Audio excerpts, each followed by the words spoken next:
trades zikola ki naye ekikulu kukipinga kubanga oli akatale nga mwoli nga capital wali start of keeping your capital then ate week wegenda okutuukira okuba ennungi ate nga tolina capital awo ate webikutamira nga already account wagiblowinze ate nga gundi eri mu kutambula bulungi chati we ziri mu trending kyokka nga ate gwe tolinaako sente nga set up giraba ennungi naye ng'olina giteekinga kuddemu kati kubanga live wagiblowinze naye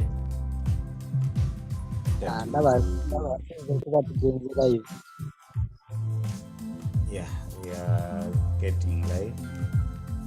Morning everyone. Morning tube. That's evident to live fine. Yeah, tugenda kuba tutandika katsuvidenti. Everyone is okay. The week is ending today. Olunaku olwokutaano mu mwezi ogwokutaano. Ennaku z'omwezi ziri 6. Tugenda tandikira ku byabaddewo. Yesterday twalabye amawulire agabaddewo. Leero tulinayo NFP. Eno wiiki yonna ebadde y'amawulire. So typinga yes bw'oba nga oli bulungi. Typinga yes. Typinga one. Type something. Baako kyo typinga. At least ekiraga nti wooli. Let us recognize you. Osobola n'otubuulirako gy'oli. Yinza okugamba nti ndi Masaka, ndi Arua, ndi Mubende, ndi Dubai, ndi mu US. Yeah, you can type in anything. Subscribe bw'obanga gwe mulundi gwo ogusoose. It costs you nothing. Just to support the channel, you can subscribe. Geze tulina naffe bakama baffe bannaye temutugobya baagala nnyo okulaba numbers bani abakomenti nze like button eyo. So help us to get paid. Tuyambe naffe batusasuleko naffe tuli mukolera bakama baffe. Tuli mu studio tulimu ne mukulu Wamala ne mukulu Zak. Baneegaseeko waneeno mpolampola we tujja okuba nga tukitambuza. Tulabe ekigenda okubaawo. So eno week ebadde y'amawulire katulabe katono mu chat if we have any comments so far. Okay, no comment, but you can subscribe, you can comment, leave a comment, leave a anything. Typing a yes mu chat wobanga wolingo tuwulira bulungi nga tuli clear with you. Just type in. Okay, so weekend yonna ebadde y'amawulire. Interest rates tulinayo unemployment claims. So ebyo byonna bibadde bishaping ndowooza every first week of the month. Tugimanyire nti eba y'amawulire CPI ate eneegaseeko FMC. So interest rates ezo. Yesterday twalabye Bank of England nga nayo announcing interest rates, and it increased its interest rates. It increased its interest rates to one like at one basis like 1%. Yayongeza by 1%. So kitegeeza essaawa zino eno gundi Bank of England eri mu about 1 point something percent over 2%. So interest rates ziri waggulu zeeyongera okulinnya. However, kitegeeza this could have meant nti pound eri strong. There is demand for interest rates interest rates kimu lwaki bongeza interest rates babeera baagala okukendeeza ssente mu bantu through saving n'ekirala okulimitinga credit nti okufuna ssente kikuzibuwalira kati bw'oba tosobola kufuna credit okukola business ali omusajja yagamba nti ssente bazikola na credit bw'ofuna loan that is how money is manufactured sente bazikola na credit kati bakezaako kulimitinga credit abantu okwewola nga ba increasing interest rates ate nga ba encouraging abantu okusavinga so that baleeta sente babawe ku interest kati oli bw'abanga agamba nti wenteeka sente zange mu bank ekisooka ziri secure my money is safe in the bank ekyokubiri nti bw'abanga azitaddeyo bagenamu interest rates business ezisinga kati ziri down tulaba consumer like abantu tebagula business ziri down kyoyinza okugamba kati wezibanga ziri down oli yeebuuza nteeke sente mu business ezitakola magoba oba nziteeke mu banka we basobola okumpayo 2% 1%. So kati nekyo kyencouraging abantu okusavinga okusinga okuspendinga oba okukola businesses sente okubeera mu circulation waliwo kye tuyita velocity of money ki sente engeri zezikyusaganyamu emikono kati ebyo byonna bagezaako bilimitinga buli we ba increasing interest rates. So kati interest rates zeeyongedde however ekizibu ekiriwo nti bw'otunuulira ku report ya Bailey bwe yabadde annyonnyola yayogedde byebimu ebyabadde mu US nga Jerome Powell ayogera ne Bailey byebimu ebyabaddewo yagambye nti wadde twongeza interest rates naye zigenda kubeera na effect ntono nnyo mu katale olwa inflation eri waggulu nnyo ebintu bya bbeeyi nnyo abantu tebali willing kwejjako sente zisavinga cost of doing business ekyali waggulu oli ajja kwetaaga looni okuteeka mu business kubanga bw'aba tugeze oyagala kukola ki oyagala oli transport oli kale oli wadduuka ow'emmotoka bw'anaakusaba obukadde bubiri ng'abadde akusaba kakadde kamu emitwalo 2 kitegeeza weetaaga kaashi okukola business olw'okuba ebintu bya bbeeyi like the cost is too high. Raw materials is a bay. Gondi transport wa bay. Kati wetaaga sente mu buli ngeri oba zaaki oba ziri waggulu kwa interest rates wetaaga cash.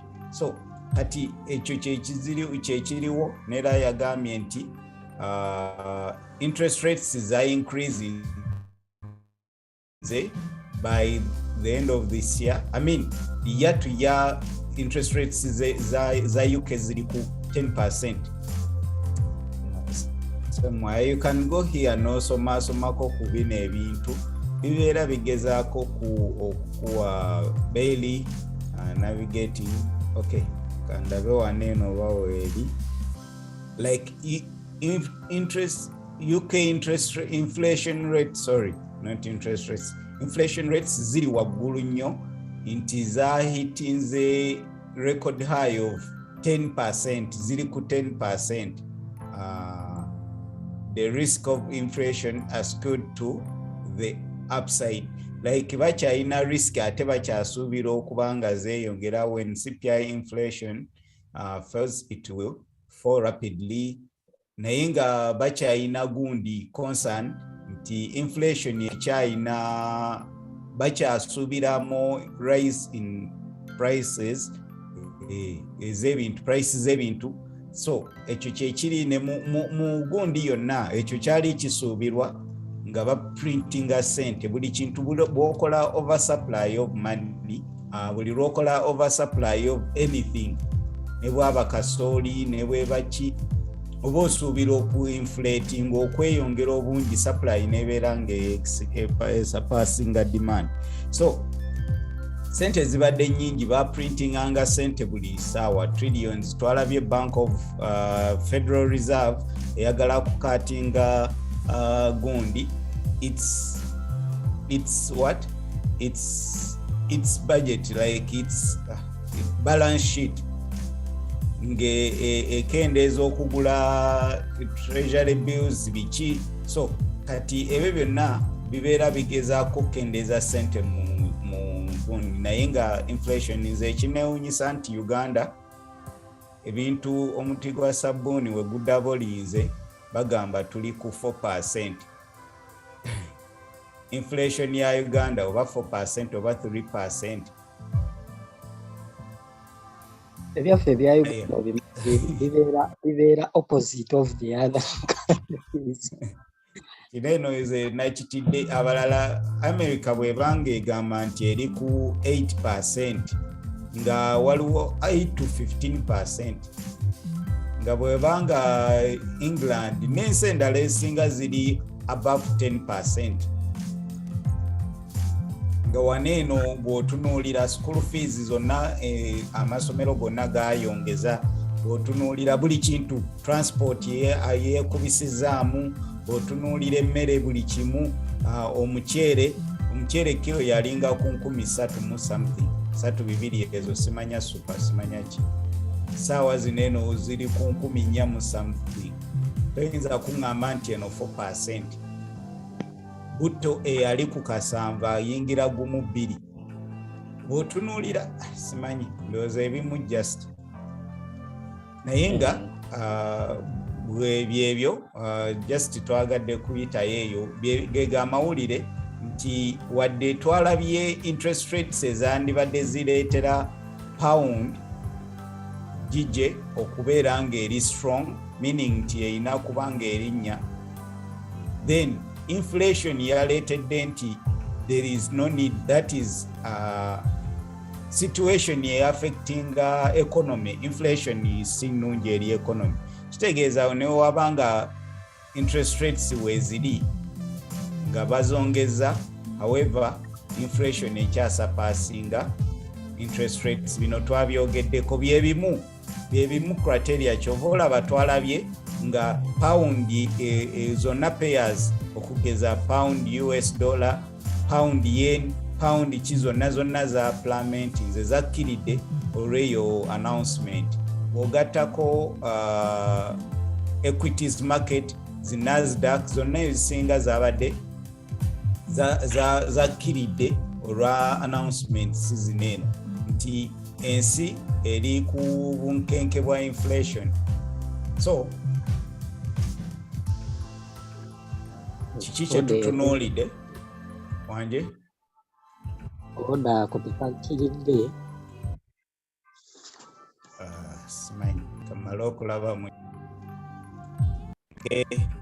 mukulu Skydi Zoe, hello guys, Chivumbi Evans, okay, share the link, like the stream, yeah, osobola otubuulirako wawooli. Check out my chat please. Oba oyagala sindika chat kyoyinza okukola katono nnyo. Bw'oba oyagala sindika chat kyoyinza okukola tulage ng'oli mu Zoom, mu YouTube, ojja n'okuba gundi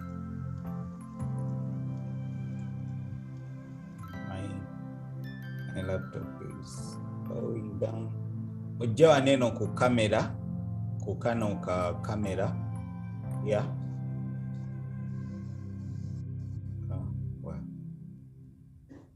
Waneeno awo bw'ojjaawo ogenda kakuba kati genda osobola okujja ku copy link, waneeno copy link oba copy image, naye nga image osobola ogenda ku image n'okuba image kati already weeri n'ojja mu tab yo eya gundi w'osindikira. Kati bw'oba osindika bw'oba opestinga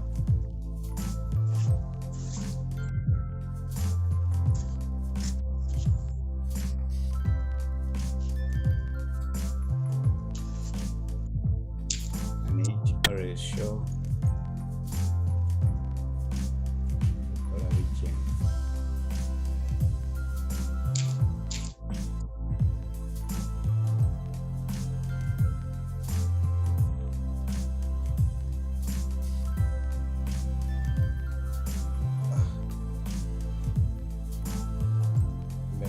let me ojja mu chat ng'osindika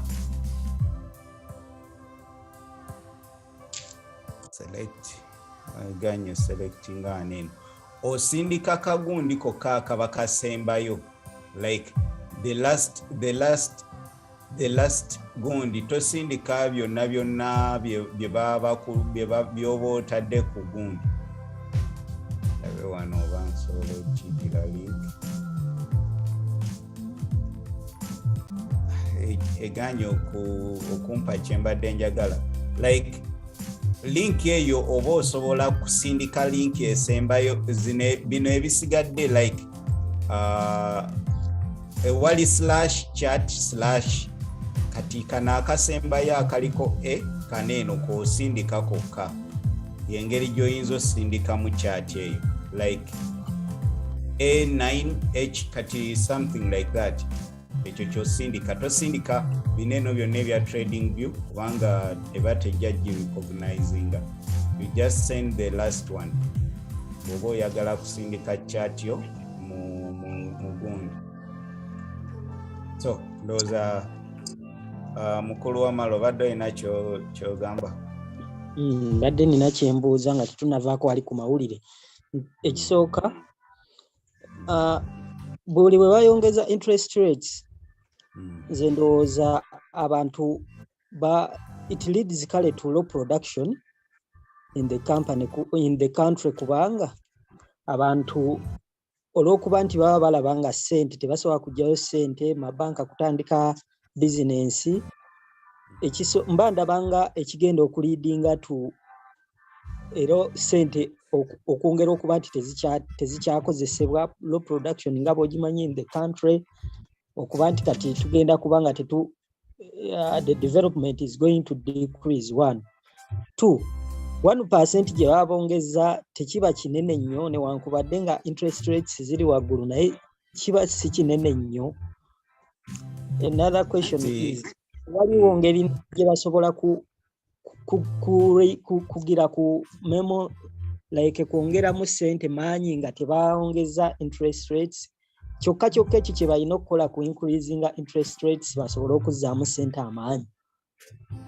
Okay, tuze endala ziyinza okuba nga nzibuza ku implementingirawo okugeza devaluation of the currency kiyinza okuba ekizibu oku devaluinga currency naddala gundi inflation just bw'obanga you're looking at inflation siri nnyo omuntu wabi kubaana bireka dda myaka ndooza 10 naye kyemanyi nti olina okukendeeza ssente ezisaturatinga bingi wadde kati either you devalue meaning nti ogenda kusala ak'emitwalo 10 simanya ak'etaano okajjewo osigazeewo ak'omutwalo n'ak'enkumi 5 that is devaluation which can take a process. So eringa ennyangu physical endala kukendeeza kugula gundi treasury like government spending okugula equities okugula ezo ze twayise REITs, real estate investment trust ebintu bwe bityo government okubanga tefulumya ssente bweba government efulumya ssente naddala central bank kubanga ye supporting yefulumya ssente ezo gwe tumala gundi wano budget ne bagamba twetaaga ssente. Minister of Finances ijja wegenda mu Bank of Uganda ne bagamba twetaaga ssente bweziti bagamba nti gundi abakuŋŋaanya omusolo balinawo mmeka nti bweziti kati zineeno tugenda zifunamu through kye tuyita date bagenda kwewola kati okwewola beewola batya baprintingayo ssente bagenda ne bagaba bannaye mutuprintingireyo obuwumbi bwe buti nti mulina collateral ki byebyo bye batunuulira oba bye bireetera gundi okukendeeza ssente kati ekyokendeeza sente mu saturation teki affecting gundi. Of course nga bwolaba nti okuprintinga sente kya affecting economy bwe baali bakola baali baziyita bati ezo relief bikoze bitya relief checks okubanga basupportinga nga ne wana Uganda twazifunako olwokuba ndooza zazimbako simanyi naye nawulira ezimu nabiwulira mu parliament eyo zazimba akankwasa simanyi akaki akamwesi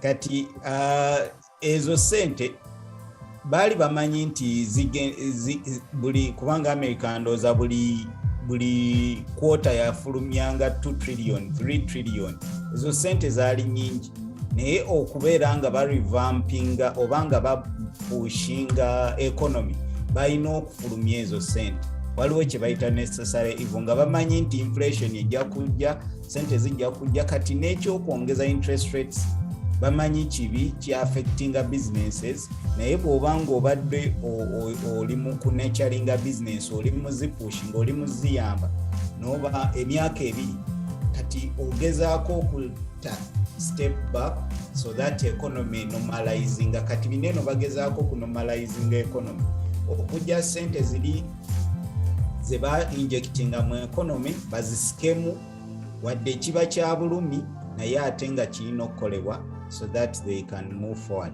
Ekyo kyensuubira lwaki balina okikola tebaagala nabo ku increasing interest rates naye olw'okuba if they don't ate inflation egenda kubeera waggulu ogula omuti gwa sabbuuni $3 nga n'owamafuta agatadde ku mutwalo kati kibeera nga atalina kyakola kati olina okusooka n'onyigiriza banga olina okwongeza interest rates ebintu abantu sente zibakendereko kati bwebanga oli talina sente gwe omuti gwa sabbuuni n'oguteeka ku $3 onootunda n'abaholdings ebintu abaholdings nti baagala baholdinge kyetwayita ffe hodo waliwo abasuubula ebintu amafuta waliwo abagayina ne bagatereka ne bagamba tewali mafuta kati ekyo nga ba anticipating a further increase in prices kati buli we ba anticipating a further increase in prices kitegeeza babeera basuubira okwongera okukola amagoba kati gwe bw'onooba nga interest rates ebintu byeyongera ebbeeyi nga tewali abigula kitegeeza bigenda kunormalizinga oli ave asale mpolampola price akendeeza empolampola kati economy normalizing interest rates ziri wansi ziri waggulu kubanga generally kyekyo kimanyi kyensuubira simanyi bulungi bye bagira bwe babeera eyo mu economics naye nga ezo simanya baani abali eyo bakawere ani bwe babimanya abalina zi masters zi PhD ba doctor bwe babimanyi bwe babibala naye kyekyo neera nsuubira Bank of Uganda ne wano mu Uganda very soon baali bazisaze okutuuka ku 8% interbank gundi ndoza 8.5 kyemanyi oba ku 7.5 between 7.5 ne 8.5 kyemanyi very soon bajazizaayo ku 12 wezaali so kati waneeno we tuli likely okulaba no more interest rates kyemanyi Bank of Uganda naye ejja ku-announcing increase in the interest rates olwa inflation yegenda maaso eye instrument yeyanguwa mangu ennyo kubanga bw'oyongeza interest rates kitegeeza oli mugezaako okugamba wa banka kinaawe yongeza abo abaagala ssente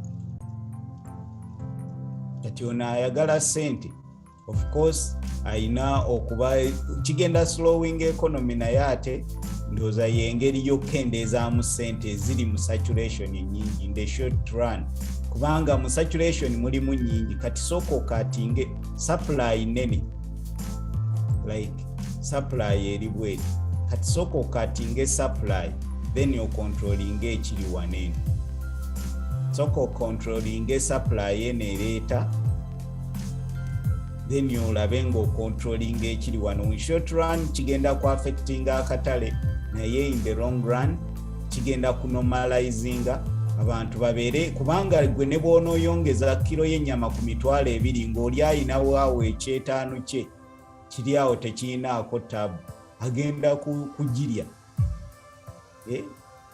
ne bono yongeza ki ng'oli center azirina agenda zi spending because he has the money naye bono jjawo sente ono zayina ono n'ayongeza ebintu tewali agenda bigula consumption egenda kendeera olw'okuba abantu tebalina sente temuli saturation sente teziyifuluma okendezeza velocity sente gye zitambuliramu ate ogenda kuba okendezeza n'engeri supply sente gye zivaamu government yeyina okukendeza supply then neryoka bineno nebye-equalizinga nebye-normalizinga byokka kubanga abantu bajja kuba tebalina sente oli akwata ekisawo n'agenda ku gundi n'agenda ku site n'agamba musitule ebyo bizimbe wali njagalawo kalina 2 wano njagalawo kalina 1 wali eri kubawo bweti nga ze omuntu omu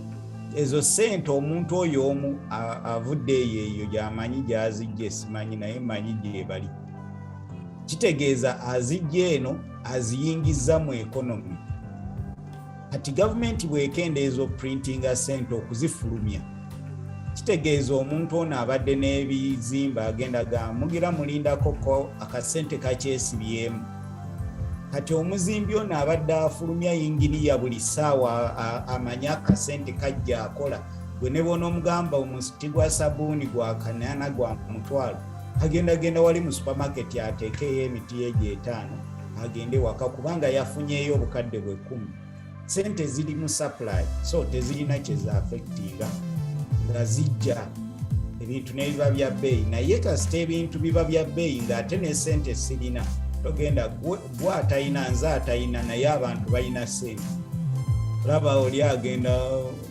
n'akyakala ku Mande ku Lwokubiri ku Lwokutaano n'omusanga mu jakuzi muki gwe atayina omuntu wa wansi kati gwofuna buno bu droplets buno obuyiika naye nga bo tufunayo obwamu naye agenda kulya muwogo tufunayo obwamu obwo Uganda ebintu ebikusoberera newe banayongeza newe like ne bona nenya ba Uganda etya wena kyagikolera wekyobomanya biki ebiri mu kwapeninga ebisobola nakukirira kale nti oba kale stabilize nze kati bongeza interest rates ebintu bizeeyo ku nomo wano tebikka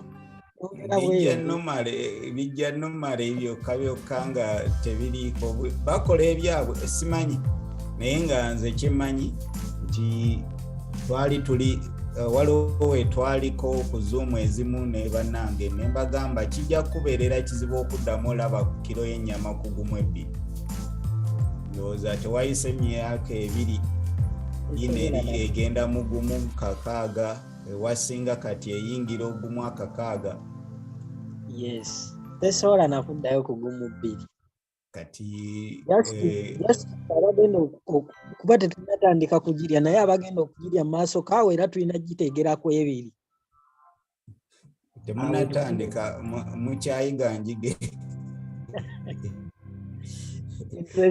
katugendeko mu analysis simanyi oba banatandika ddi okay osoka gisomera bamala kusoma asoma endowooza ne balyoka bamanya morning like the chat like the stream tetunafuna ku likes ziwera like the stream banaye subscribing kubanga waneeno bingi bye tugezaako okwogerako mu lulimi olwa bulijjo tetwagala complicatinga twagala tubiyise mu lulimi olwa bulijjo lwetutegeera bwe tuyisaawo ku lulimi si bya bufuzi si byaki naye twogera biri mu nsi tusobole okumanya kubanga bineeno bye bigenda bw'oba totegeera bineeno kijja kuzibuwalira okubeera competitive mu katale kaneeno kubanga tuli mu kukola katale k'abazungu naffe mwe twagala tujje ejjamba akatonotono so tulina okulaba nga tuli strategy nga tufuna ku insights okusinziira ku byaffe bye tukola then ne tugatta n'ebyabalala bye bakola ne turelatinga ne tufunamu ekiyinza okukola common sense tusobole okubaako nti bw'onooba blind ng'oli mu kuteekayo $100 ofune $100 bw'onooba ng'oli muzibe oyinza obutakikola consistently. Manyi abantu baagala nnyo bino olutuuka bw'ati ye omulaga support resistance yingira naye ebyo bineeno byangu nnyo support and resistance 90%. Nze ekinsanyusa 90% of traders are not profitable. Naye bonna bamanyi candlesticks, bamanyi support, bamanyi buli kimu. Lwaki olowooza kiri kiti? Waliwo 10% bye bakola bo bye batakola. Simanyi eno namba nene naye ngezezaako okugira nti waliwo ffe bye tutamanyi bo bye bakola ffe bye tutakola bye tutatwalanga kikulu.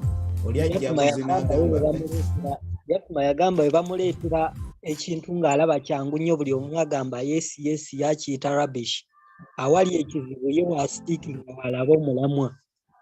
Era ne bweba bulijjo ebikaawa bye bituufu okulya. Okay. So tulinayo leero NFP owa Canadian dollar ne US dollar. So US ne Canada balinayo unemployment claims. So zigenda kubeera ku ssaawa 9. Kitegeeza tuyinza neero okulaba akatale aka faking out kubanga kati ekyabadde kiri nnyo ku mumwa gw'abantu yabadde interest rates FOMC. Kati ziwedde naye babadde already zino bazi pricing at almost a month or 2 weeks back. Kati essaawa zineeno kyensuubira nti tebamanyi kigenda ku happeninga ku unemployment rates. Bineeno ebibiri FOMC, NFP, in fact ne CPI ge mawulire agasinga.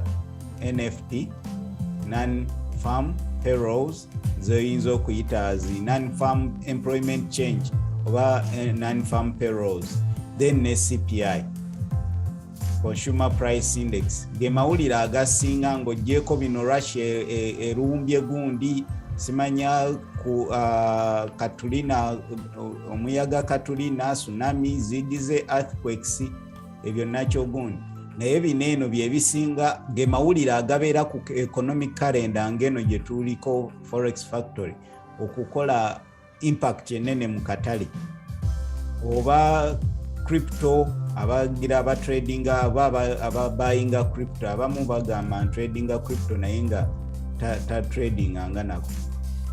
Bw'oba ogula crypto at least you can understand this. So CPI consumer price index already byagwedde, NFP ze tugendako, FMC zawedde, waneno wabaddewo uncertainty nti wadde FMC interest rates baali bazi factoringa in naye inflation baade tebamanyi kikyeriko, which kibagambye nti inflation ekya skyrocketing at least for the next 3 months sinakindi up to the end of the year tukyayinza okulaba ebintu nga byeyongera okulinnya. Njogera mu America abayina data afuluma, muno mu Uganda bagambye economy eryoke mwe temulaba bintu nebweruwe bityo byerere tewaliwo buli omwaga gwe nebweruwe batebali tewaliwo kikolebwa. So kati non-farm bagenda kutunuulira eno eringa measurement ye economy nti bantu bameka abafunye emirimu, companies ziki ezisobodde okuwa abantu emirimu. Kati waneno bweba company osobola okuemployinga abantu kitegeeza you're producing there is production ate bweba production nga weeri there is need for this produce. So demand nayo weeri, supply ne demand birabika weebiri obanga osobola okusupplying abantu regardless of the interest rates. Naye is there a need for people to buy? Nekirala consumer price index kitegeeza capacity abantu okugula. Sigenda kubigenda mu details naye waneno ngezaako okunyonnyola ebitono by'otunuulira NFP nti bwebanga companies ez'enjawulo ezitali farms, kubanga farms ndowooza buli omu yeetaaga okulya, naye zino ezi-manufacturing ezikola value addition ezikola ebyenjawulo bwe ziba nga zigenda zeetaaga abakozi, kitegeeza supply chain is working, kitegeeza nti consumer abantu demand weeri, kitegeeza nti buli kimu at least waliwo a bit of movement in product oba in produce. So kati waneno we wagenda okubeera determinant oba tugenda kusigala nga tuli bearish mu katale oba tugenda kubeera tuli bullish. Kye tugenda okubanga tulaba olwaleero. Siyinza kugamba nti bino byensuubira already abantu bamanyi amawulire, waliwo eyagatayipinze, waliwo eyakuŋŋaanyiza reports ezo, eyakuŋŋaanyiza report ezo ayina baganda be, ayina wadde babeera ne non-disclosure simanya contracts tokola bwoti, naye on the look of the things already basuubira bad numbers. On the look of the things NFP they are expecting bad numbers nga wakatandika. This is the gun nti last month gyali emitwalo 43 kati basuubira less than emitwalo 4 egy'abantu okufuna emirimu. Kyekimu neki ne Canada gyali emitwalo 7 ne gundi basuubira half of that. Last month gyali emitwalo 7,12 basuubira half of that okubanga be bagenda okufuna emirimu. So eno week eri slow bw'obanga oyingira trades structures zo zisobola okubeera ne bw'obanga okubye support yo ng'eringanga mu bugunga broker namba ng'eri bweti ogamba eno support level tebajja giyitamu. Gano amawulire gasobola okujja ne gagiyitamu nga tegagirabye nako. So oba okubye simanya order block bisimanya ani kyonna gwe kyotaddewo simanya Fabanachi akoze atya ali tracinze bonna amawulire gasobola okugagira. Kyenze kye advisinga with this uncertainty bw'oba tosobodde funa trade ku makya naddala ssaawa 3 mpaka ssaawa 5 linda amawulire ganeno gaggwe. Tekikola makulu kukuba amawulire ne gaggwa n'olabanga trade yo wabadde oyingidde buys olw'okuba tuli ku brick wall ku support n'oyingira buys nejja ne ku freaking out oba ne kugira no ate neyambuka pips 10. Kintu kino kiruma. Wayingiridde waneeno oba wano ne bajja ne bakuba ne ku blowinga ne malo ku blowinga neyambuka pips 3. Imagine wabadde mutuufu about the trade naye olw'okuba entry yo yabadde teri precise teyabadde timed. So nandigambye let us take time nga tutegeera at least tukozesa this opportunity. Tuyinayo a full 3 weeks full. Temulimu NFP, temulimu FMC, temuli CPI ezigenda kubeera news free. Kitegeeza these 3 weeks we can make some money nga tujjeeko uncertainty eri mu katale essaawa zino. So let us use this opportunity these few days. Nze buli week every first week bwenkola mbeera kulaba mawulire nange bino nali sibimanyi naye nzize nga goberera boogedde ki bategeezeza ki baga interpretinze batya. So kijja tuyamba okubeera on the side of the wise. Bagamba even omulembe mulamba gwazikirira lwa butaba lack of information, mulembe mulamba, food generation. So ati basubira bad numbers, which I also think there will be bad numbers lwa inflation biki, naye tomanya tuyinza okwesanga ate ze ebiseera ebimu this is how they manipulate, nti bwe bafulumya bad numbers for the previous gundi amawulire tugeze CPI, twalabye ADP, CPI were bad numbers, ADP were bad numbers, tulabye FMC bad numbers. Kati for waneno we wasigadde okulaga nti waliwo Kalim Light, nze nsuubira bayinza okumanipulating artist ne bagiteeka ku mitwalo 5, buli omu alina kyasuubira nti zigenda kubeera bad numbers, maybe later next month ne barevisinga ne bagamba bannaye tegyabadde gyejjo, nga bwolaba waneno buli lwolaba kineno after the news umanya barevisinze burevisinze, the numbers were revised, si ze number ezaaliwo. Kati next month we banaabanera olwokutaano olusooka mu mwezi bagenda ku announcinga, bajja gamba bannaye enamba ezaali for March, for April tegyali mitwalo 5, gyali 32, ng'olwedde byayita naye nga bo bamaze okumanipulatinga. You can expect that ebyo bibaddewo, so simanyi binaabeera bitya naye nga kisoboka ekyo. For me eyo ye anticipation, naye for now charts bitulaga nti they are expecting bad numbers, we can see good numbers.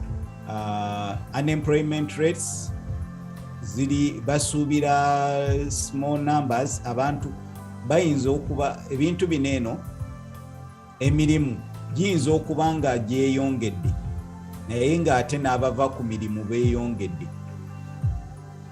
like nga bafuna emirimu bangi naye ng'ate n'abava ku mirimu nabo bangi. Ebintu ebyo bibiri byanjawulo, like nga unemployment yeeyongedde ate nga n'emirimu gyeyongedde. Kati waneeno wabeerawo uncertainty, kyandibadde kirungi emirimu gibeere, kati waneeno bwe giba nga abafuna emirimu bakendedde kyokka ate nga n'abava ku mirimu beeyongedde more than enamba tugeze nebeera 4 point something oba 3.7 more than this, wano basuubira less, singa ebeera more than 3.6 kyokka nga n'emirimu mitono egicreatingiddwa, abafuna emirimu emipya batono n'abava ku mirimu bangi, kitegeeza kibeera kibi nnyo. These are bad, worse. Bw'ogattako earnings zineeno, buli earnings per hour, like abafuna sente basuubira okuba nga ziri constant as expected. Last month yali 0.4 era basuubira singa zibeera less nebeera less than 0.4 negenda ku 0.3 oba 0.2%, ate awo kibeera kibi nnyo. Oba kitegeerekeka? Ndabeko katono mu chat. Naye typing mu chat, liking video, sharing n'abalala tutambulire wamu. Okay, nice content. NFP, okay. Hi, madam, where are you from? Okay. Like the video, subscribing bwegubanga gwe mulundi gwo, kubanga tugenda kuba tutambula bwe tuti mpola mpola mpaka mukama wanaaba tusobozesa. Congratulations ku buli agezaako okusubscribinga, because we are growing very fast.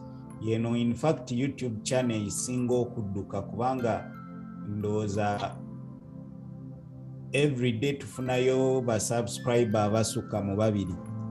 Ate it is the best trading platform like YouTube yoyinza okusanga. temuliimu palapase, temuliimu simanya postmortem, temuli anikati nti ate ebyo tobyogera kati ate bikyusa ate kola bwoti. No, twogera nga bwe tukyogera nga bwe tukitegeera bwe tukikuwa. Tewaliiwo byakumala tunula ate kamala obuuziza ki kamala okugira. So I encourage you, ask any question. Tetumala genda mu bitabo, kyetumanyi bwe kiba kituufu kyekyo, bwe tuba kikyamu nera tugamba ekyo kiganyi. So let us push together, tukulire wamu. Naye thank you, we really enjoy your presence. Okay, so ensonga kulira ku musinde gwayiriri kakati Master Bashir ng'ovaawo awo siri master babeera baavu ssebo. Mpita Bashir kimala sagala bamaster abo baakaaba dda go wagamba twabava nako dda. Kakati in government wabeerawo decrease also over increase in creating jobs or in giving people jobs. Kakati wano tulaba gundi tulaba nga non-farm payroll jonzijukira nga wagambye nti be bana abakozi abatali ba gavumenti. No, ADP bakozi abatali mu ba gavumenti abatali ba gye tuyita automatic simanya automatic bikoze bitya ekigambo ekyo kyannemye okugira. Naye non-farm payroll erimu abakozi abatakola mu faamu naye nga abali ku government payroll ne industries. Okay. Jots oba jots waliwo ze tuyita oba jots zineeno ziyinza okuyita informal sector, abakozi abatonotono ab'obukolero obutonotono ba housemaid baani. Naye kati waneeno bw'ojjako baneeno abali mu farms abakola mu nju z'abantu like bano abalinga aba bulijjo. Kati government abali ku government payroll, abali mu offices, abali mu industries ye NFP. Okay. So kati bw'oba otunuulira n'emirimu government yennyini gye creatinze through its policy. Simanyi oba nsoose kutereeza ekyo so that towambuya kibuuzo. Yeah. Okay, those are NFP. Kyeŋŋamba nze sigenda kumwinterpretinga, sigenda mu tradinga, naye mba ekyo kyekibeera mu bwongo bwange nti bwe mba nnyina eyo gundi ngenda kulaba nti bweba bad numbers, of course tusuubira US dollar okubeera very weak. US dollar bwebeera weak kitegeeza you need less currencies. Tugeze any currency egenda kubeera ano njiyita XX, osobola oteekawo Canadian dollar, CHF or Japanese yen. You need less of that currency ogula US dollar. Okugeza singa mba tradinga UJ kitegeeza nti engenda kuba neetaaga je ntono, kitegeeza currency eno egenda kukkirira kubanga US dollar is constant. This is constant, one US dollar. Kati zineeno zengenda kyovolaba abantu tebategeera UJ ekkiridde nti neetaaga Japanese yen ntono okugula US dollar. Bwebanga US dollar erina bad economic data kitegeeza shares zengula mu US zibeera ziri cheaper kubanga economy ya US tekola bulungi, ekola bubi. Kati weba ekola bubi kitegeeza kati share zaayo zirina okubanga zikkirira. Buli share njigula less, njigula layisi kubanga tekola bulungi economy. Bineeno byebiraga economic data, byebiraga US engeri gyekolamu nti abakozi bali batya, bafuna sente meka, abatalina mirimu benkana ki, interest rates ziri zitya. Byebyo bye twayita economic factors, twabyogerako emabegako. Bw'oba tonalaba video why twagamba Equities and Forex is going to crash, a big crash is coming. Genda ku video eyo ojja giraba mugenda ku YouTube eno eni channel ojja kuba olaba video eyo. At least that video I think it is very informative. Egezaako okunnyonnyola bino eno byonna bw'obanga osobola okutegeera eyo video ejja kukuyamba neeno okutegeera bino ebisigadde. So girabe, likinga, leave a comment, ekyo wandyagadde twogereko. So kati waneeno ogenda kuba weetaaga Japanese yen ntono okugula. Kati ekyo kibeera mugundi eyo ebeera interpretation naye olwa uncertainty ebeerawo ku ssaawa y'okusoma amawulire ku ssaawa zineeno 9 oyinza okuba mutuufu essaawa eyo ng'okimanyi nti UJ egenda kukkirira olw'okuba bad numbers n'oteekamu gundi sell naye olwa uncertainty nti bayinza okwanawunsinga nti bannaaye unemployment ebadde mbi naye ate ababadde employment abadde bafunye emirimu babadde batono naye ate abavudde ku mitono abaluzinze emitono ate nabo batono. Kitegeeza abatalina mirimu ate bakendedde. Kati kitegeeza ki bw'obanga toyina batalina mirimu ogenda kujjawo ate bw'ogenda okuwa emirimu. Oba okitegeera bw'obanga oyina abatalina mirimu 10 ne bw'oba onoonya abakozi 100 ng'oyinawo abatalina mirimu 10 kitegeeza toyinza weza abakozi 100. Kati ebyo byonna bibeera interpretation ya market yegenda okubuulira waneeno uncertainty ng'olaba volatility eyo bwe twambuka ne tukkirira ate ne tumala ne twambuka oba ne twambuka ne tukkirira ne twambuka ne tulyoka tukkirira. Kati linda move n'ebiseera ebisinga bw'eba tezze mu ddakiika zisooka girike olumu ejja kujja after ojja laba akatale nga kastabilizinga turetracinge tweyongereyo okukkirira. Kyova olaba saagala nnyo trading against the trend bwe tubanga tugira waneeno either ofiirwa oba ofuna. Ate ekinene bwe ngamba ofiirwa oba ofuna ekinene oyinza obutabeerako na control. So kati waneeno kyekitegeeza nti payers za US dollar ziri likely okubeera nga zeeyongera okugwa unless nga US dollar ye quote nga ye quote yes nga yeegula tugeze ku pound ye US dollar euro US dollar kitegeeza US dollar bw'eneebeera weak zigenda kulinnya.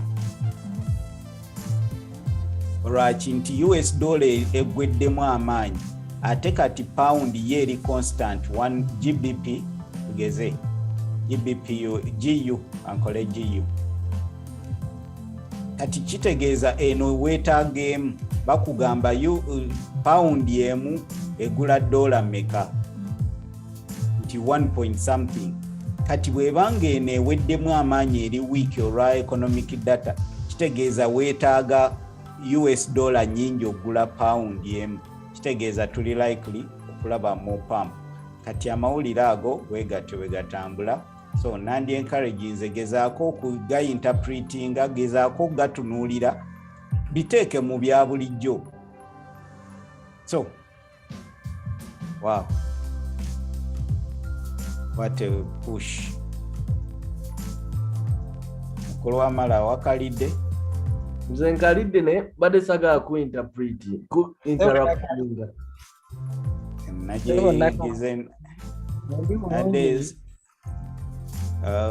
I think kubanga neno tulinawo order blocks nera nsuubira tuli likely okuyitingako mu zino levels naye mbadde njagala nnyo tusooke tuyiteko waneeno. Okay, katulabe chat kiki kyegamba.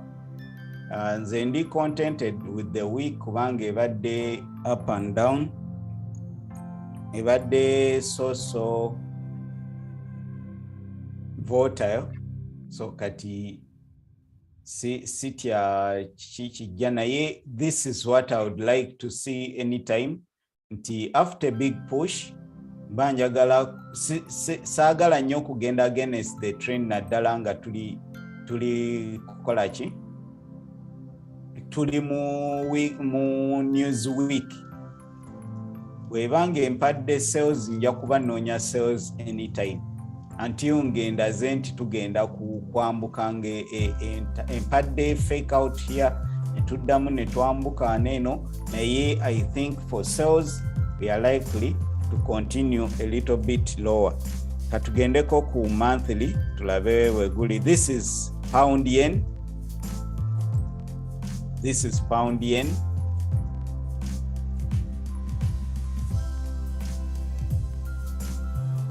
Mukulu Bashir ng'okyali ku ekyo omanyi twali ku chat olunaku lumu omusajja najja n'asanga move weight n'agamba tuyingire olaba kandi empanvu wetu nayo gyoyagala oyingirirako. Most people lose money ku ekyo, but it's called FOMO. They FOMO in osanga kandi empanvu wetu ate nawe oyagala kuyingira. Sometimes eyinza okukuwa naye tekibeera wise kubanga tomanya waawe wegenda kolaki reversingira such a candle.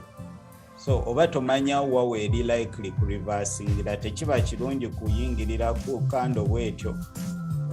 Oyinza okugira trading sinti tosobola kumanya kubanga nti tosobola manya nti eno candle ekkirira. Naye ka retrace akatono akatini ennyo kayinza okublowing account. Buli omu mutuufu mu trading naye kye tugamba nti woobeerera omukyamu can your account handle the drawdown, can it handle the losses ezibeera ziri mu katale. Buli omu mutuufu mu chat. Buli omu kati waliwo abali mu buys nga yayingirira waneno buys ze. Nera nga ezijja tuukayo ekkirire gyeraga eyambuke naye account yo gyoyina dollars $10 zisobola okuwithstandinga this drawdown okubanga tugenda tuuka oba waneeno twambuke okola amagoba etuuke woyagala ekyo yegundi n'omutwalo basobola okuba nga baba bagututte nga toyinaako. Anti kyekyo kye tugamba nti buli omu mutuufu waliwo eyayingira buys n'ayingirira waneeno nekkirira olw'okuba yali agalowooza egenda kwambuka nekkirira n'etuuka eno kati yandibadde ali magoba naye ye akawunti ye teriiko yaggwako dda. Waliwo eyayingira sales waneeno ekyayinza okujja nekkirira naye akawunti yo gwe waneeno kweno move ekyaliwo. That is it. So any move calculating your risk tujja kwogerako ndowooza ku risk management. Okay. Yes. Bwe tutunuulira generally we had a double bottom here. Toyinza gamba mbu tetuli mu kwambuka after breaking structure here, breaking more structure here. So tuyinza okuba nga tukomawo ku retestinga these laws. Jukira ekyenjawulo ekiriwo nti Japanese yen is very weak. Tulabye fundamentals lwaki eri weak. Tuyinza okuba nga tulaba just dead bakiyita dead cat bouncing nti olwagundi olw'okuba nti weakness mu pound tugambye inflation rates ziri worrying mu UK. Kitegeeza wadde yen eri weak naye they are using that opportunity, that news okubanga bakola profit taking because we have been tubadde mugundi mu like nga katale kambuka nnyo, so bayinza okuba bakozesa that opportunity okola profit taking. Naye this consolidation tuyinza okuba nga kyekimu kye tugenda okufuna waneeno mu guno omwezi. We are likely to see a red month here. Olw'okuba tuli mu supply zone. Bw'otunula ano we are in this supply zone and we are showing rejection candles here, weakness in buyers. Kitegeeza tuyinza okuba tuli mu kufuna a bit of a consolidation, sinakindi retestinga these lows, the previous resistance levels, then okubanga tweyongerayo. Ekyo kye tuyinza okulaba kubanga Bank of Japan tenalowooza ku kyakuyingira ku interest rates kola biki ekyali mu negative interest rates ekyayongera its government expenditures ekyali mu kusaasanya sente through Japanese REITs like real estate investment trusts. Bineno byonna these are big monies bwebanga government eyingira mu zino REITs, equities, treasury bonds, okugula treasury bonds and bills, ebyo byonna they spend billions of money. Nalabanga according to the report we saw I think on the beginning of the week nga egamba nti those are every month bagenda kuba bakozesa 30 billion mu REITs, about 50 billion mu equities and bonds okubanga balteeka eza Japanese yen, so they are still spending a lot. However, mu short term they are using this opportunity of taking profits olwaki weakness mu pound ekyo kyensuubira, naye in the long run tuli likely okulaba nga tujja ne tweyongerayo nga bwe tulabye waneeno. We had these months of consolidation, then we started pushing consolidation. When we started pushing waneeno mu simanya muki, this was 2020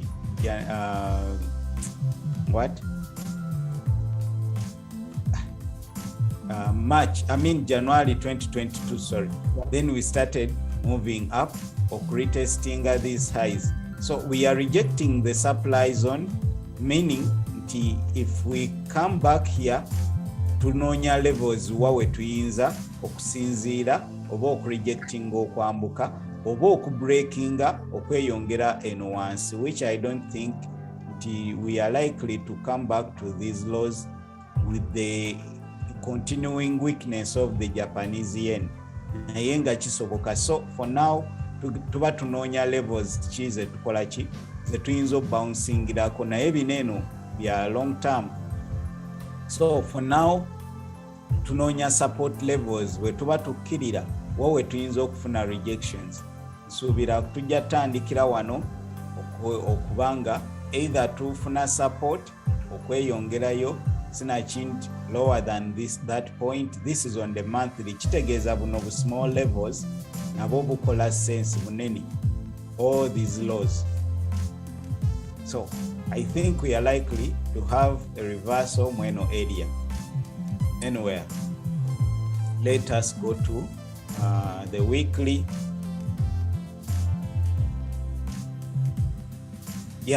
Weekly those nera betwali nabo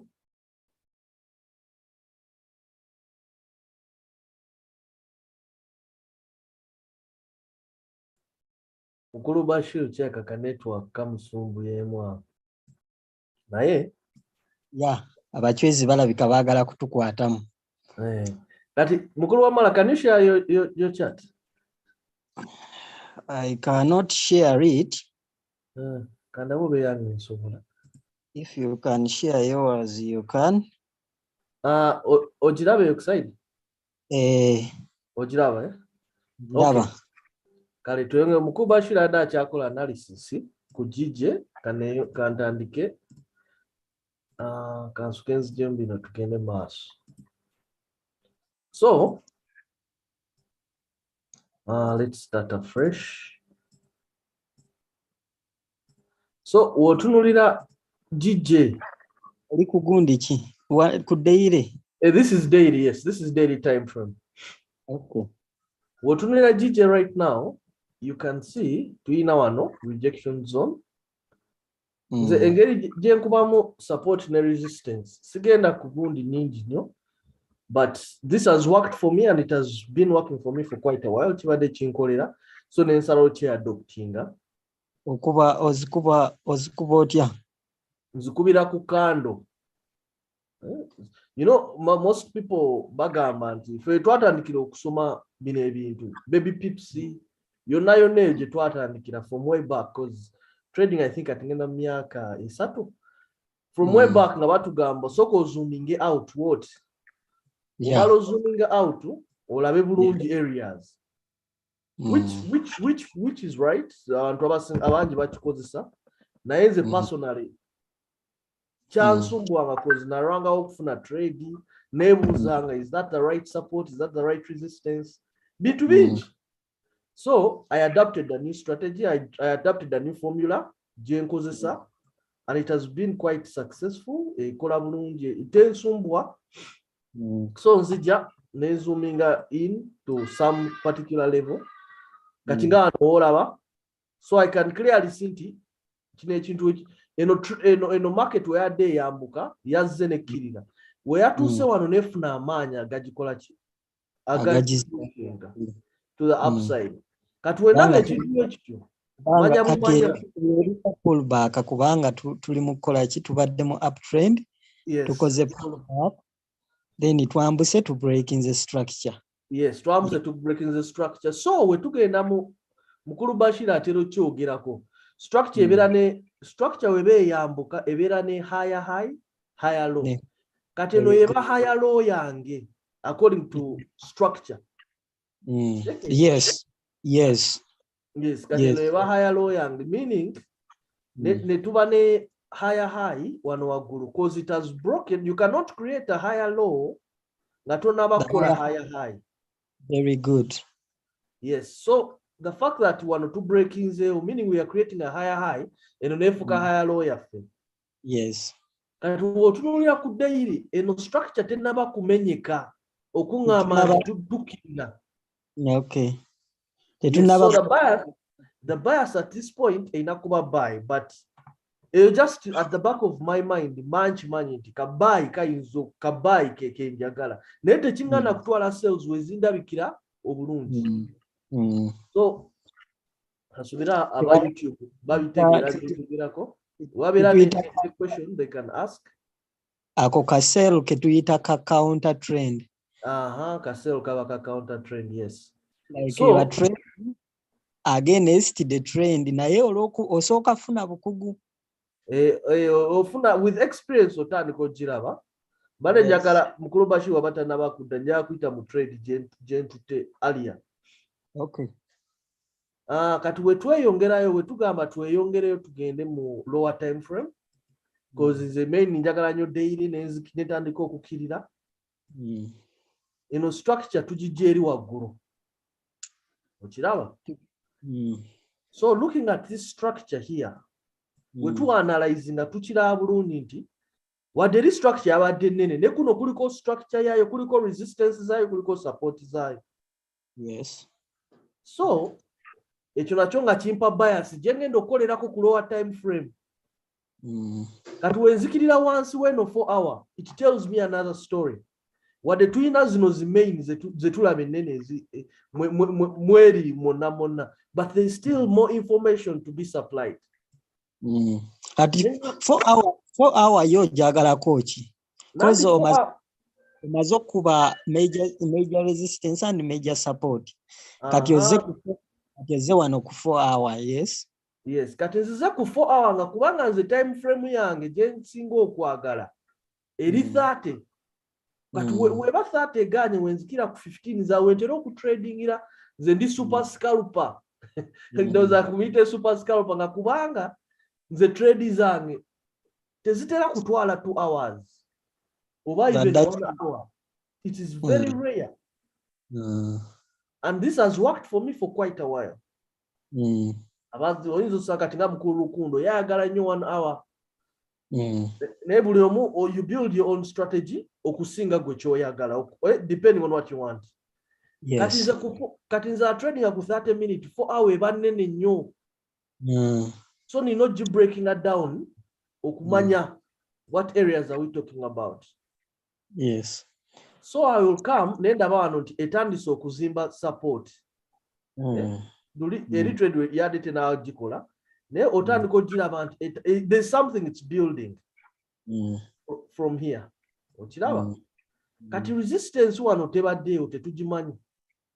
Mukulu Bashira akomyeyo. Noza let him take over.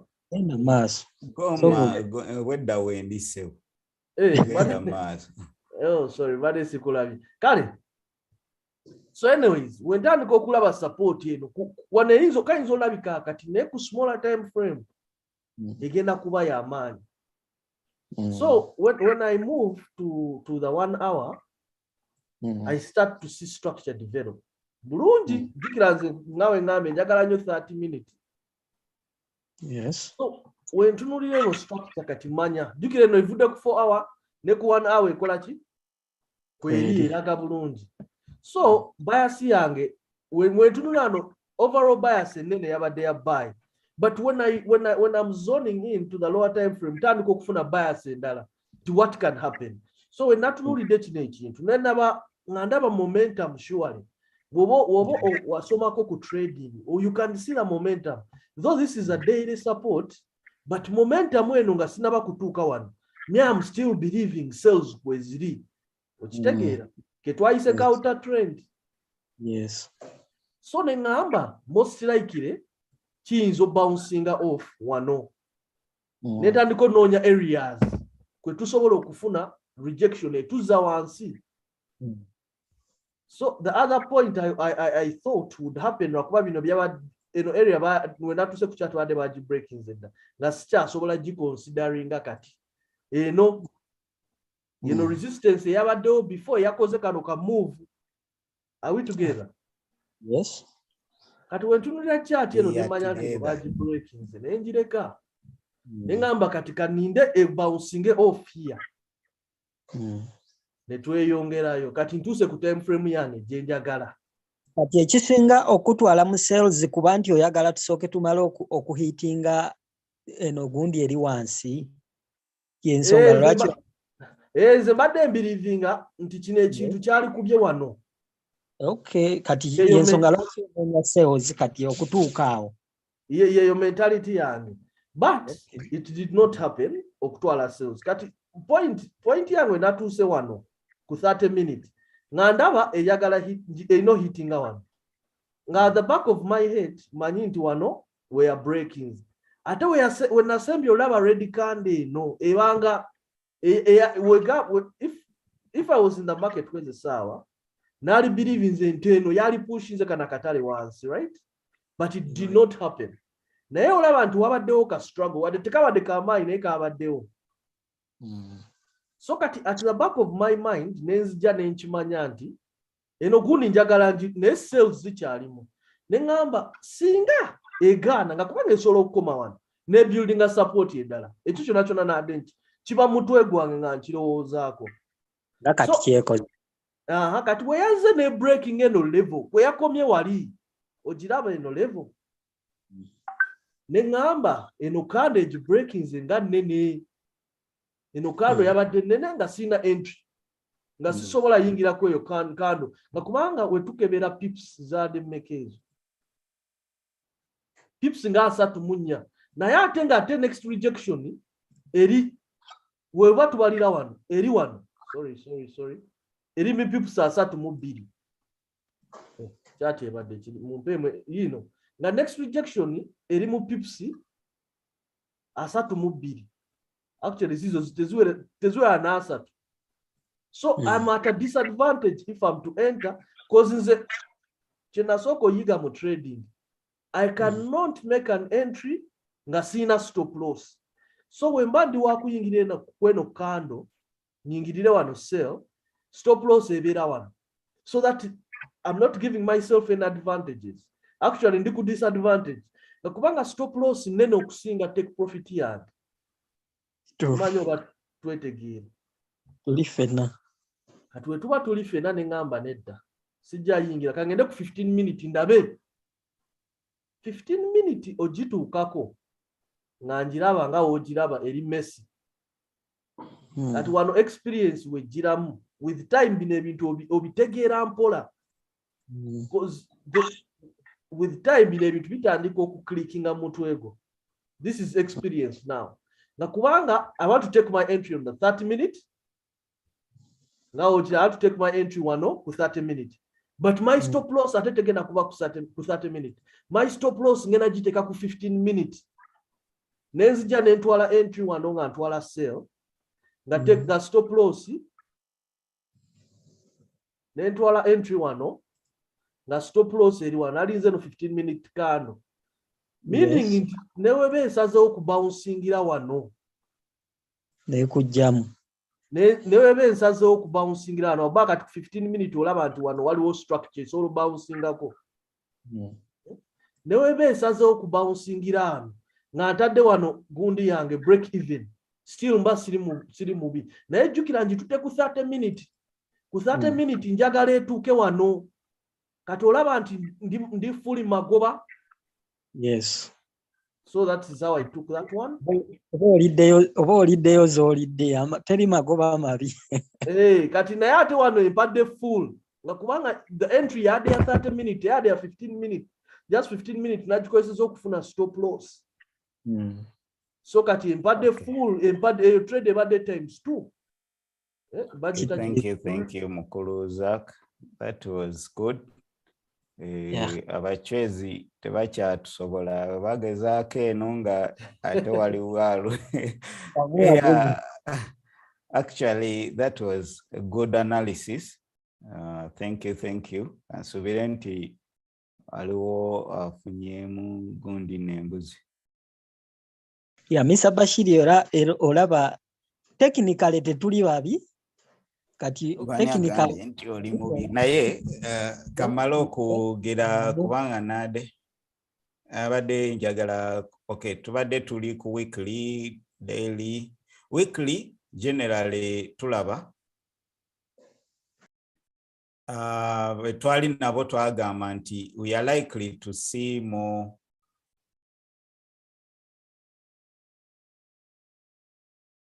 eno kando ngejja okuretestinga at least okufeedinga this week. Ekyo kyabadde kubanga this was just badde bajja mu chat kukola ki kyetuyita kyoyinza okuyita mitigation to get more entries for sales. Nze nsuubira nti tuli likely okuweekinga even okukola week fill. Tuyinza obutamalayo leero naye nga tuyinza okuclosinga this week very bearish. Sinakindi next week tusobole okujja okuweekinga below, taking out this liquidity, even setting up this. Ngezaako kuwa setup eyinza okututandisa next week. So next week kubanga leero Friday sisuubira nti NFP egenda gira tuyinza rejectinga kaawo regulo ne tweyongera ne tukkirira wansi.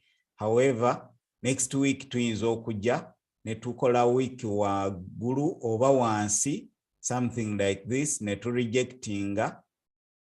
Kineeno kyensuubira next week, either okuhitinga waneeno oba waneeno, ekyo kyensuubira. So on the weekly on the weekly structure, taking out this liquidity, okujja retestinga these lows, then okutandika olaba weakness mu ba sellers, then maybe okutandika okufuna aba buyers next week nga amawulire gano gamaze okusubsidizinga.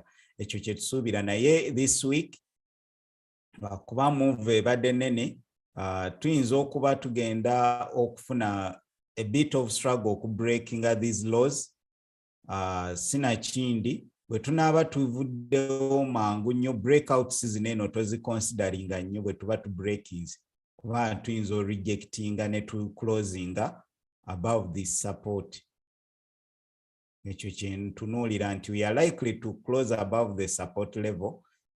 Naye tujja weakinga, tuyinza weakinga ne tujja maybe ne tweyongera okubreakinga this low. Bwe tuba tetukikoze kitegeeza tuyinza okurejectinga next week ne tujja ne tuweakinga, then ne tuclosinga either green oba week bullish, week bearish. Ekyo kyensuubira mu chat. Kizibu okwogera obulungi nga Mukulu Zaaka amaze okwogera, alinga kizibu okugatta ku bigambo bye kubanga he emphasizes. Okay, let us go to the daily. Sikyekyo gwe tomuwulidde nga emphasizing every point gy'abaddako nako, it was an emphasis on what he wanted to say. So for now nga mukuluza kawada agamba nti ku daily this is our major support level ye hado gye tulina okubuuka okusobola okutuuka aneeno. So kiyinza okuba ekizibu ennyo okusigala mu eno range like market wano ne tweyongera waggulu nga tetumaze kukkirirako ku eno support level sinakindi picking at these equal lows. This is the liquidity we are looking at. Nga tonnakkirira wano wansi buli we tubeera ne equal lows kiba kizibu nnyo okuzirekawo ate nga twamaze ne tugezaako tuzzemu tuli mu kukkirira.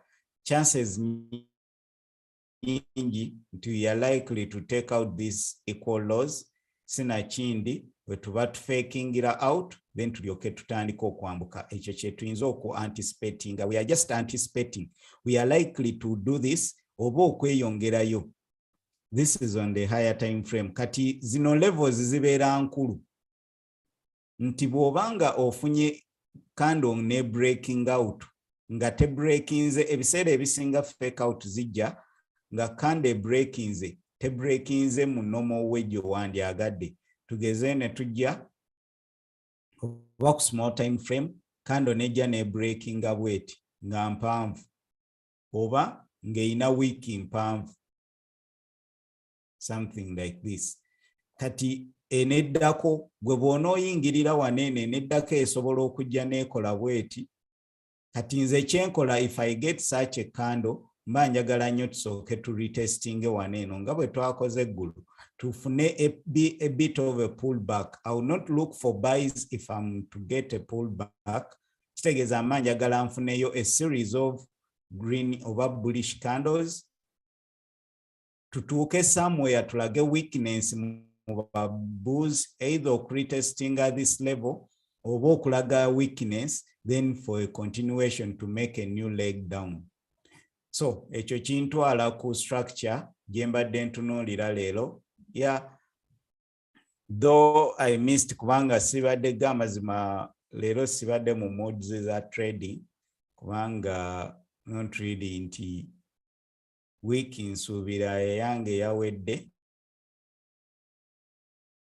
If you get a good trade, why not? So if I'm to take buli lwengamba nti leero siri mu mood kitegeeza njagala best trade. Badde nsuubira nnyo okuretestinga this low sinakindi tugambye twagala kutuuka ku zino levels. Eno level oba eno level ze twagala okutuukako. So we want to retest these lows. Chances nyingi nti tuyinza obutalekaayo bwe tubanga tulina selling pressure tuyinza obutaleka these lows. So zino ze tutunuulidde, this is our target. Bw'ojja ku 4H tulabye nti we had this big push eno candle eno tewaliwo batono abagitutte. These are institutional candles. Either we are likely to retest here or we are likely to retest this order block for addition by institutional candles. I mean by liquidity makers we baagala okwongera adding up positions. These are the levels zemba ntunulira mainly nti mba nsuubira bwe tubanga baku retestinga tulina candle ya lwaki mpikinze eno week eno nti eno ye last green week we eriwo like eno ye level gye tutunuulidde oba this order block. Chances nyingi ez'okujja okuhitinga wano oba okujja ne tugirawo ddala imbalance ono. So kati mba ntunuulidde zino levels ebbiri ku higher time frame. Next small time frame, that is how I interpret my chart. Ti njagala tuhitinge wano bwe tutahitinga ano ne rejectinga then mba nsuubira waneeno oba then okujjira ddala eno waggulu ku supply zone. So kati eyo bye mba ntunuulira naye can we get a rejection here to continue down oba no continue down oba waneeno waggulu. So buys mba sijja zitunuulira nnyo unless otherwise. So tetutuuse ku levels ze mbadde njagala, tetutuuse wano, tetutuuse waneeno. Naye kiki kye tulaba? Tulaba weakness mu ba buyers nti even we are failing to close above this week eno week yeno candle. We are failing candle biri ziremyo closinga above this week. Jukira, this is a supply zone, but sellers banji mweno zone. Kati okujjawo that supply zone, okujjawo that sellers momentum, ba sellers tubagire. Kati before we continue here, tuina tunuulira nti kiki gundi kyeri mu kola waneeno. Ndoza ye level ya mukulu zaka jakubye. This is a combination ya smart money concept chobola abamu bakuba bwe bati gundi. Na ye simplified, ndoza tuyinza okiyita smart money simplified. So teri mu gundi nyingi nti what njagala tukozese support and resistance okutegeera smart money concept. So nti eno okuva waneno tulaba ba sellers banji. Kati bwe tubanga tufunye green candles, we expect more push even to break above here. Bwe tujja ne tulabanga kiganye ekyo okukolebwa, even here eno candle nejja ne closing below here, neno ne breaking naye ne closing even nayo below eno level, kitegeeza ki nti bakyalemye okupushinga beyond that level. Kitegeeza eno level eina waliwo something.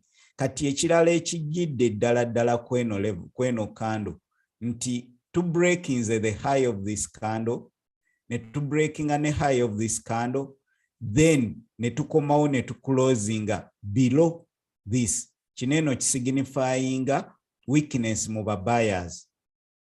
Ate bw'ogattako momentum nti tuli mu ba sellers, kitegeeza tuli likely bwe tutandika okulaba weakness mu push eno base, kitegeeza tuli likely okola a new low. This is a lower high. We are failing to push higher. We are failing to push this level, meaning tulabika tutuuse ku end of this peak. Round about tugiyiseeko. Bw'oba ogenda e Masaka, bw'oba ogenda e Kampala ng'ova e Masaka, ogenda kujja bwoti weetooloole. Kati wabeerawo awo obuyinja obukulaga nti around about eweddeko, weekola ki? Gira ogende weeyongereyo. Ne weebuuza lwaki sazze bwe nti lumu ne neeyongerayo, ekkubo lye lino n'era lyeri continuing, naye ogenda kukyamako bwoti. Ojja mmanya otya nti waneeno wakomye, kati ngenda kuweta ngendere eddala ewaka. Eno ye continuation. Chances nyingi bwe tubanga tugenda kukola bweti, tugenda kukola a new low.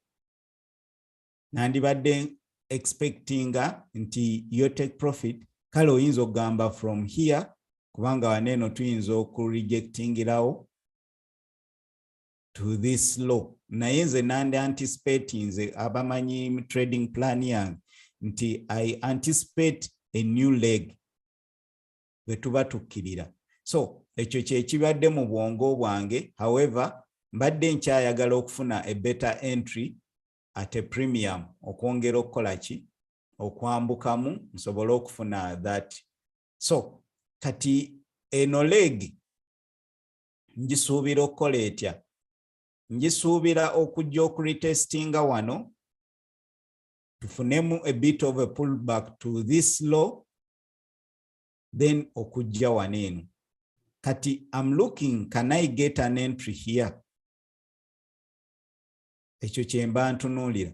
Oba can I get an entry here bwe tubanga tukomyewo waggulu ne tukola premium gun for a continuation here. These are all sales. How do I get a buy here?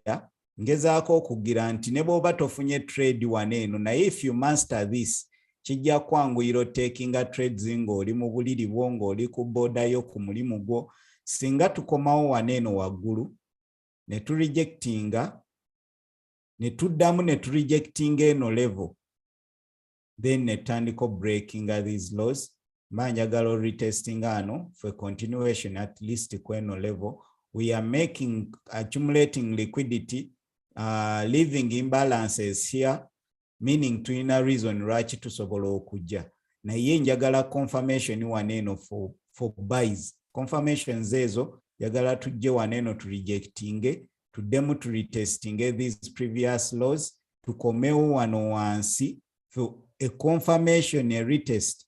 Waneno kye bayita accumulation, simanya bikoze bitya, shift in market structure, choko, change in character, ebyo byonna nze mbiteeka mu gundi emu nti njagala confirmation or a lemon kyayita double bottom, then we break, then we retest. I can take a trade here kasita nfuna entry nungi kweno level. Simple, that is. Naye sisobola taking buys on the first rejection waneno nentakingirawo buys. No, njagala a confirmation on these rejection levels. Oba tujje kweno level to rejecting byebino ebya bulijjo abedda abatandika technical analysis bye basoma. So si kizibu nnyo ekyo okutunuulira okusinga okuwandiika ebingi. Bw'oba tosobola wandiika bingi teweetaaga ku creating a story, naye bw'oba osobola okuwandiika ebingi then gamba nti we are making more lower lows, you don't need structure, I mean to buy, we are making breaking lows. Kitegeeza for continuation we need this order block kati ng'otypingamu buyers order, I mean sell order block, ng'otypinga gwe kyoyagala n'ogamba imbalances FVG, n'oteekawo waneeno another order block. So we are likely to come here for continuation.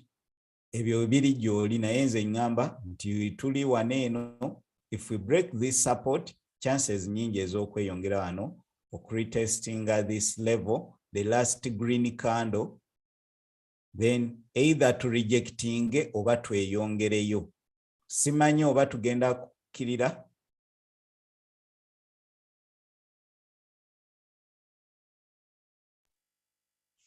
Abachwezi bayinza okuba batukuttemu naye nga ffe weetuli ne bwe banaatukwatamu ne bwe banaakola batya tujja kubeera nga weetu. Abachwezi batubeeredde kibannaye. You share.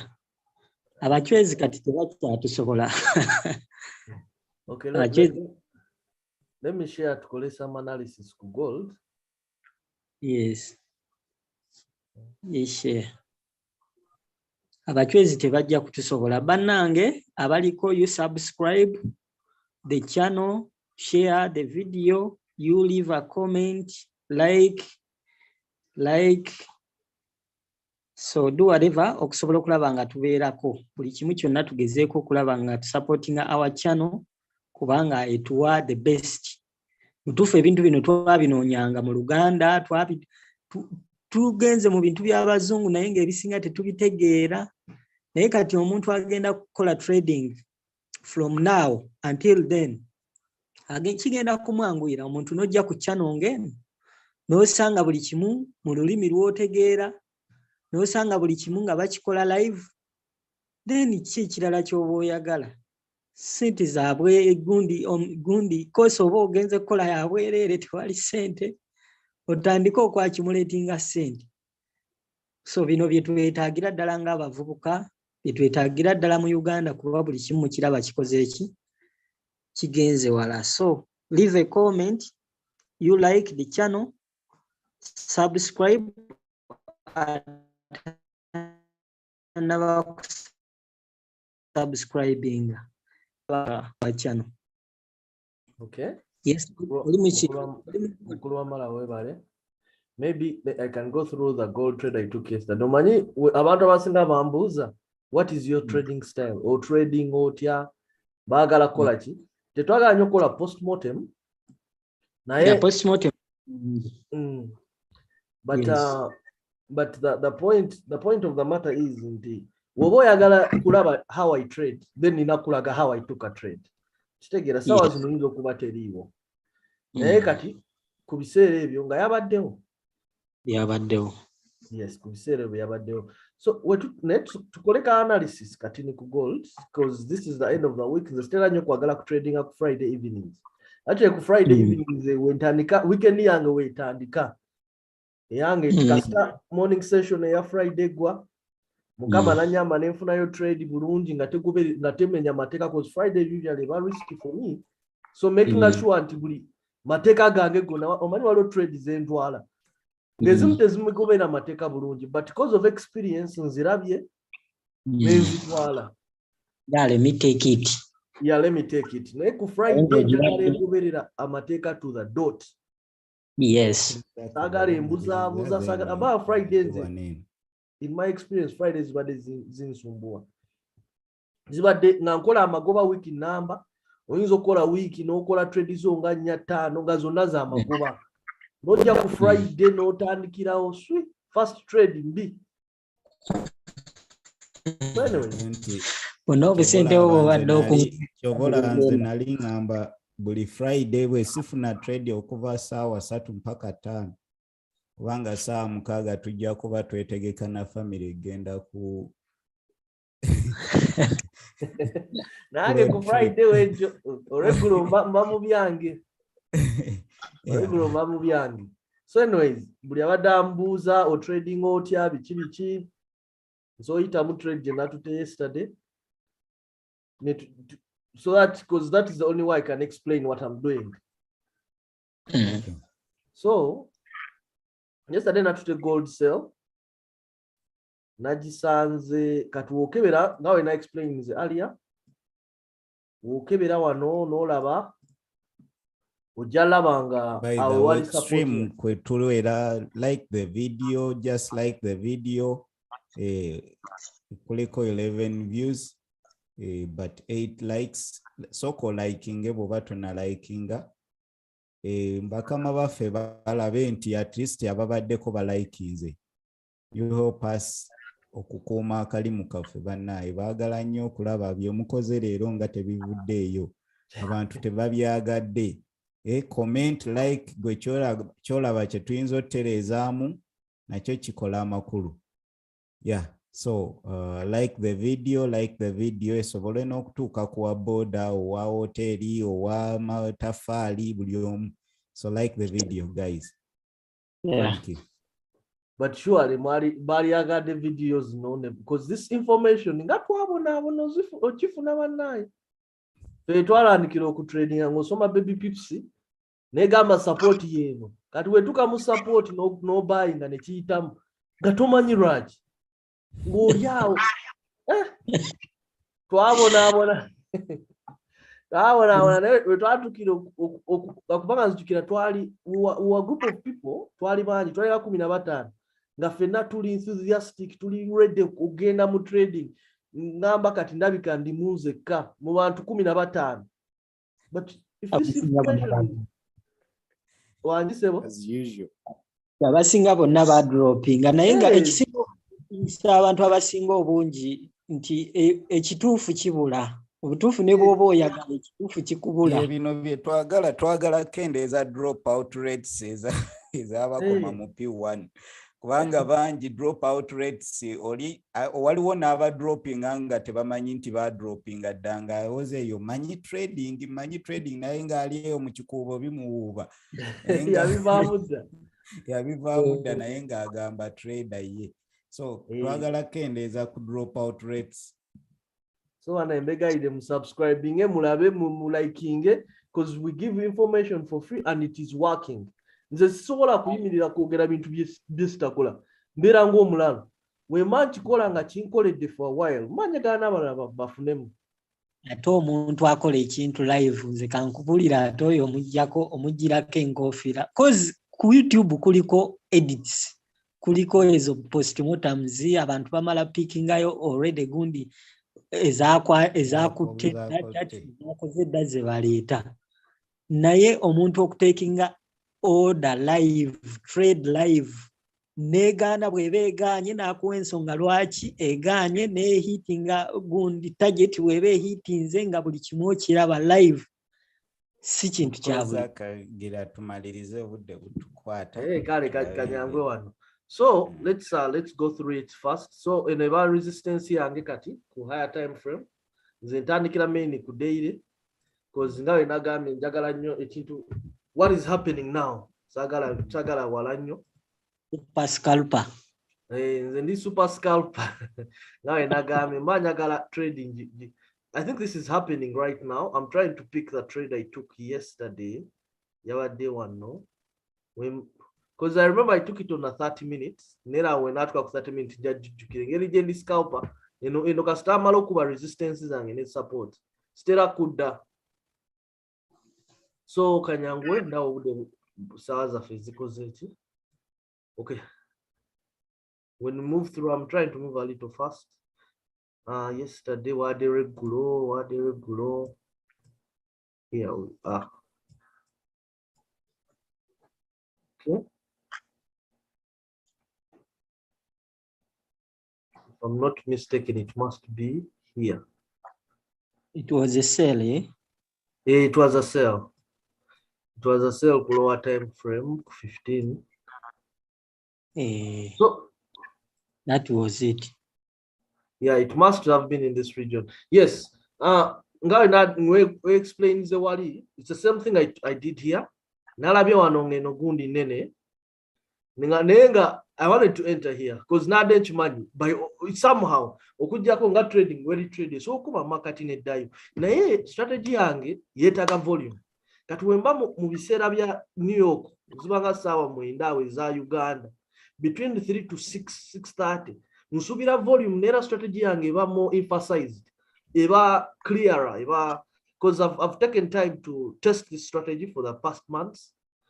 Nina nkozesa walo strategy test abajita soft for nkozesa nyambako okutestinga zino strategies and they had a very good katono nnyo.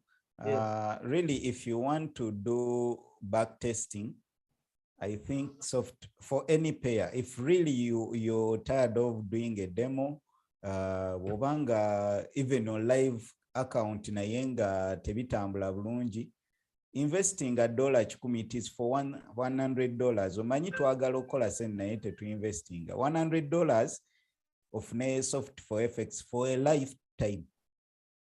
Ogenda kuba o downloading data gwoyagala okoleki bakuwa free trial naye nga I think if you get a paid for packages singa okola back real time back testing, see candlestick close naye real time, like not real time naye beranga real time, tika zonna zitambula kando nga bwe yatambudde n'oyongeza speed n'okendeza n'okatinga. So I think it is very good software for waliwo n'endala naye I think software FX is very, very good for someone who wants to improve the trading strategy. Yes, so because soft Forex I've tested and the winning rate has been good in those time periods. This takes time, because now you know testing different time zones, different time periods. So you're trading nenda banga strategy inzo kuba ntufu, but the fact of the matter is ngolimu time etali with high volume teyinza obutavaayo. So I've tested this over and over nenchikola ne practically nga maze okutestinga ku software nenda banga ekintu kino chikola. So anyways, to me it worked and it has been working and I have no complaints. So when I looked at here nenda banga gundi nene, so I use the same principle jenakweseza wali nenzija nengamba nti let me take a sell at the break of this candle eno kande nene nenteka no stop loss yange wano. Yeah, yes, I don't know if you can only arrow yange wano simanyi oba mulaba here. That was my stop loss. This was my entry point around here at the break of this candle. Ngambala nti eja ku breaking wano in my head nabade ngamba if it reaches here I'll take 90%. We twala 90%, then itandika okulowooza ku zone eno wansi. Yes, itandika okulowooza ku zone eno naye wano kasite twala 90%. If I take my 90%, I can put my stop loss nga wano market jukira nzijemu 90%, kati akasigaddemu ka 10% newe kateeka ku break even sikola ki tekanuma. Yes. So that is up to you. Kidependinga ku experience yo, kidependinga ku kyoyagala. So I took this trade. It was a good sell. Now all of it actually hit here.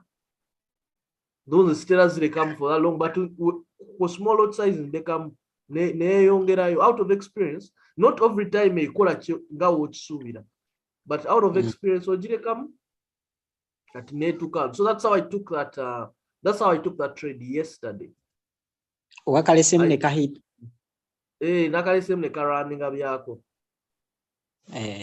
That was a very nice trade. Yeah. So yeah, that is how I took that one yesterday. Rakuba tebadde guni but times but njagaji explaining first because nobody bafenda abweddeyo. Okay, katono nyonze kangezeeko okunyonyola gold trade eyo and how I took it. In fact, ababaddeko yesterday. Yes, I remember. Yesterday, we made this analysis on gold. Nera nga tutunulira sales sinajjao na zones zineno. Simanyi, let me go to the YouTube channel. Let me go here. Kituufu jo wajogeddeko bulungi. Kyenyini kye wabaze kye exactly. Yeah, Nela, that is how I took it. Katono nnyo kandabe for our channel. Thank you, abaliko. We are live and we are moving. Nines of our watching. Endezeko wano. Those are, this is the chart. Sobola okulaba. Nabade explaining why we are expecting more volatility here. This was the supply zone on 2 hours. We are likely okujja hitting ano okuddamu kirira ku zino levels. Nera I was waiting for a buy on this low. Maloku stopping ano katono. Nade nsubira buys waneno. If we reject this level over kweno low, then tutandika okudda aneno. Naye if we didn't retest this low, nade ninze okujja waneno because this was a supply zone abamanyi gundi order blocks. Order blocks, it's not only this. Nti eno gundi. No. This one is okay. Na ye eno erimo bobango trading order blocks. This penny bar to sell candle is more effective than eno green candle. Nadala ku smaller time frame. This one eno candle vera pin bar reacting ila munyo okusinga gundi zineno. So I was waiting more rejecting aneno, then at least you're retesting these lows. I didn't expect more bearishness. Nayenga nade nsubira nti we have to reject here.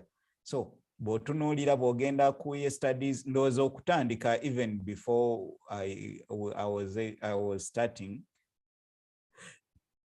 And waneno. Yeah, even before maloku jao bino. Nade ntunulira the same thing on the chat. Nti simanyira cheriwe etyo. Yeah, ndoza ogira nga tetunana kukirira nga eno zone eri marked out nga nerabo oddayo ku yesterday's gondi. Is a steps chart analysis easy mbutufu. Like the video buli robo ogize jangu waneno kalaikinge kano kaina kubeera mu gray ne leero bwe kabanga tekali mu gray kitegeeza tonna likinga video. Let us like the video. So neera nabadde ninze the same thing bogenda ku 30 minutes kalimalo kugezaamu katono nga tumaliriza. This was the order block I was looking at. Yeah, because we twavudde momentum enene nti chances zabadde nyingi bwe tuba tufailinze wanene oku rejectinga this level ne tugiyita mbuyisi nga chances nyingi okutuuka ano. So my target my plan was nti singa tu rejectinga ne tukoma muneno mukubo chances zabadde nyingi nnyo okujja okuhitinga wanene. Alright, this bullish momentum we are breaking out. Kati bwe tuba nga tufailinze okuretestinga this support level to confirm buys kitegeeza tugenda giretestinga anytime. If we have failed to retest this level, zenade ntunulira either we are going to retest here tufune rejection candles then tweyongereyo waggulu, meaning tikyenade ninze waneeno nade njagala tufune rejection candle something like this somewhere anywhere mfune bullish candle then tutandika okweyongera waggulu kweno zone. Sina kindi mweno area, sina kindi waneno naye mainly mweno zone.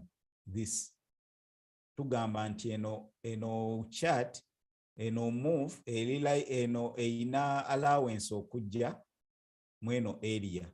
So kati mba njagala kufuna rejection candle mweno area kinade ninze naye when I didn't see any rejection mweno area ne tulabanga tandise of breaking at this highs chances zabadde nyingi okurejectinga waneno. Nela when I saw rejections on the smaller time frame I just entered. This candle rejecting tulaba almost egenda closing within. Jukira ne mukulu Zaka agambye time frame like obudde bwe trading rambu matalinga nti bineno bijja kubeera bina chance nene eyoku matualinga singa obeera mu high time frame volume like London open, New York open, something like that. So when nalabye this big rejection nendaba buyers weakness mu buyers nendaba sellers bazze, so I just entered on this. I didn't enter here sagala nnyo kuyingira like nentekamu sell limit or sell stop, something like that nga sinafuna confirmation. So this was my confirmation until after this rejection we get a bearish candle, so I had to enter kweyo trade. My target was down, njagala nnyo sellinga high and buy low. So my target was here. There was an error screenshot najiwereza mu group. By the way, bobo yagala kutu followinga, you can follow up. It was about 50 pips, 55 pips wagulu weno week. Waliwo free telegram group, nja kuba njiteeka mu description. Free telegram osobola okuba nga following up with different people. Telegram nungi waliwo abapostingayo analysis zaabwe. So I got this 1 to 3 about this gone. I just wanted to take profits here. Nabadde manyi tulina okuretestinga wano naye nga simanyi kiki ekinaagenda maaso. Ndowooza neera bw'olaba chat yange waneno take profit was sit about 170 pips. So naye nga gundi eno naadde ntunuulidde nnyo eno zone we had to retest here.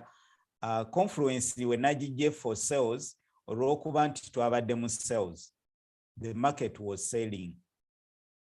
So the market was selling, breaking structure.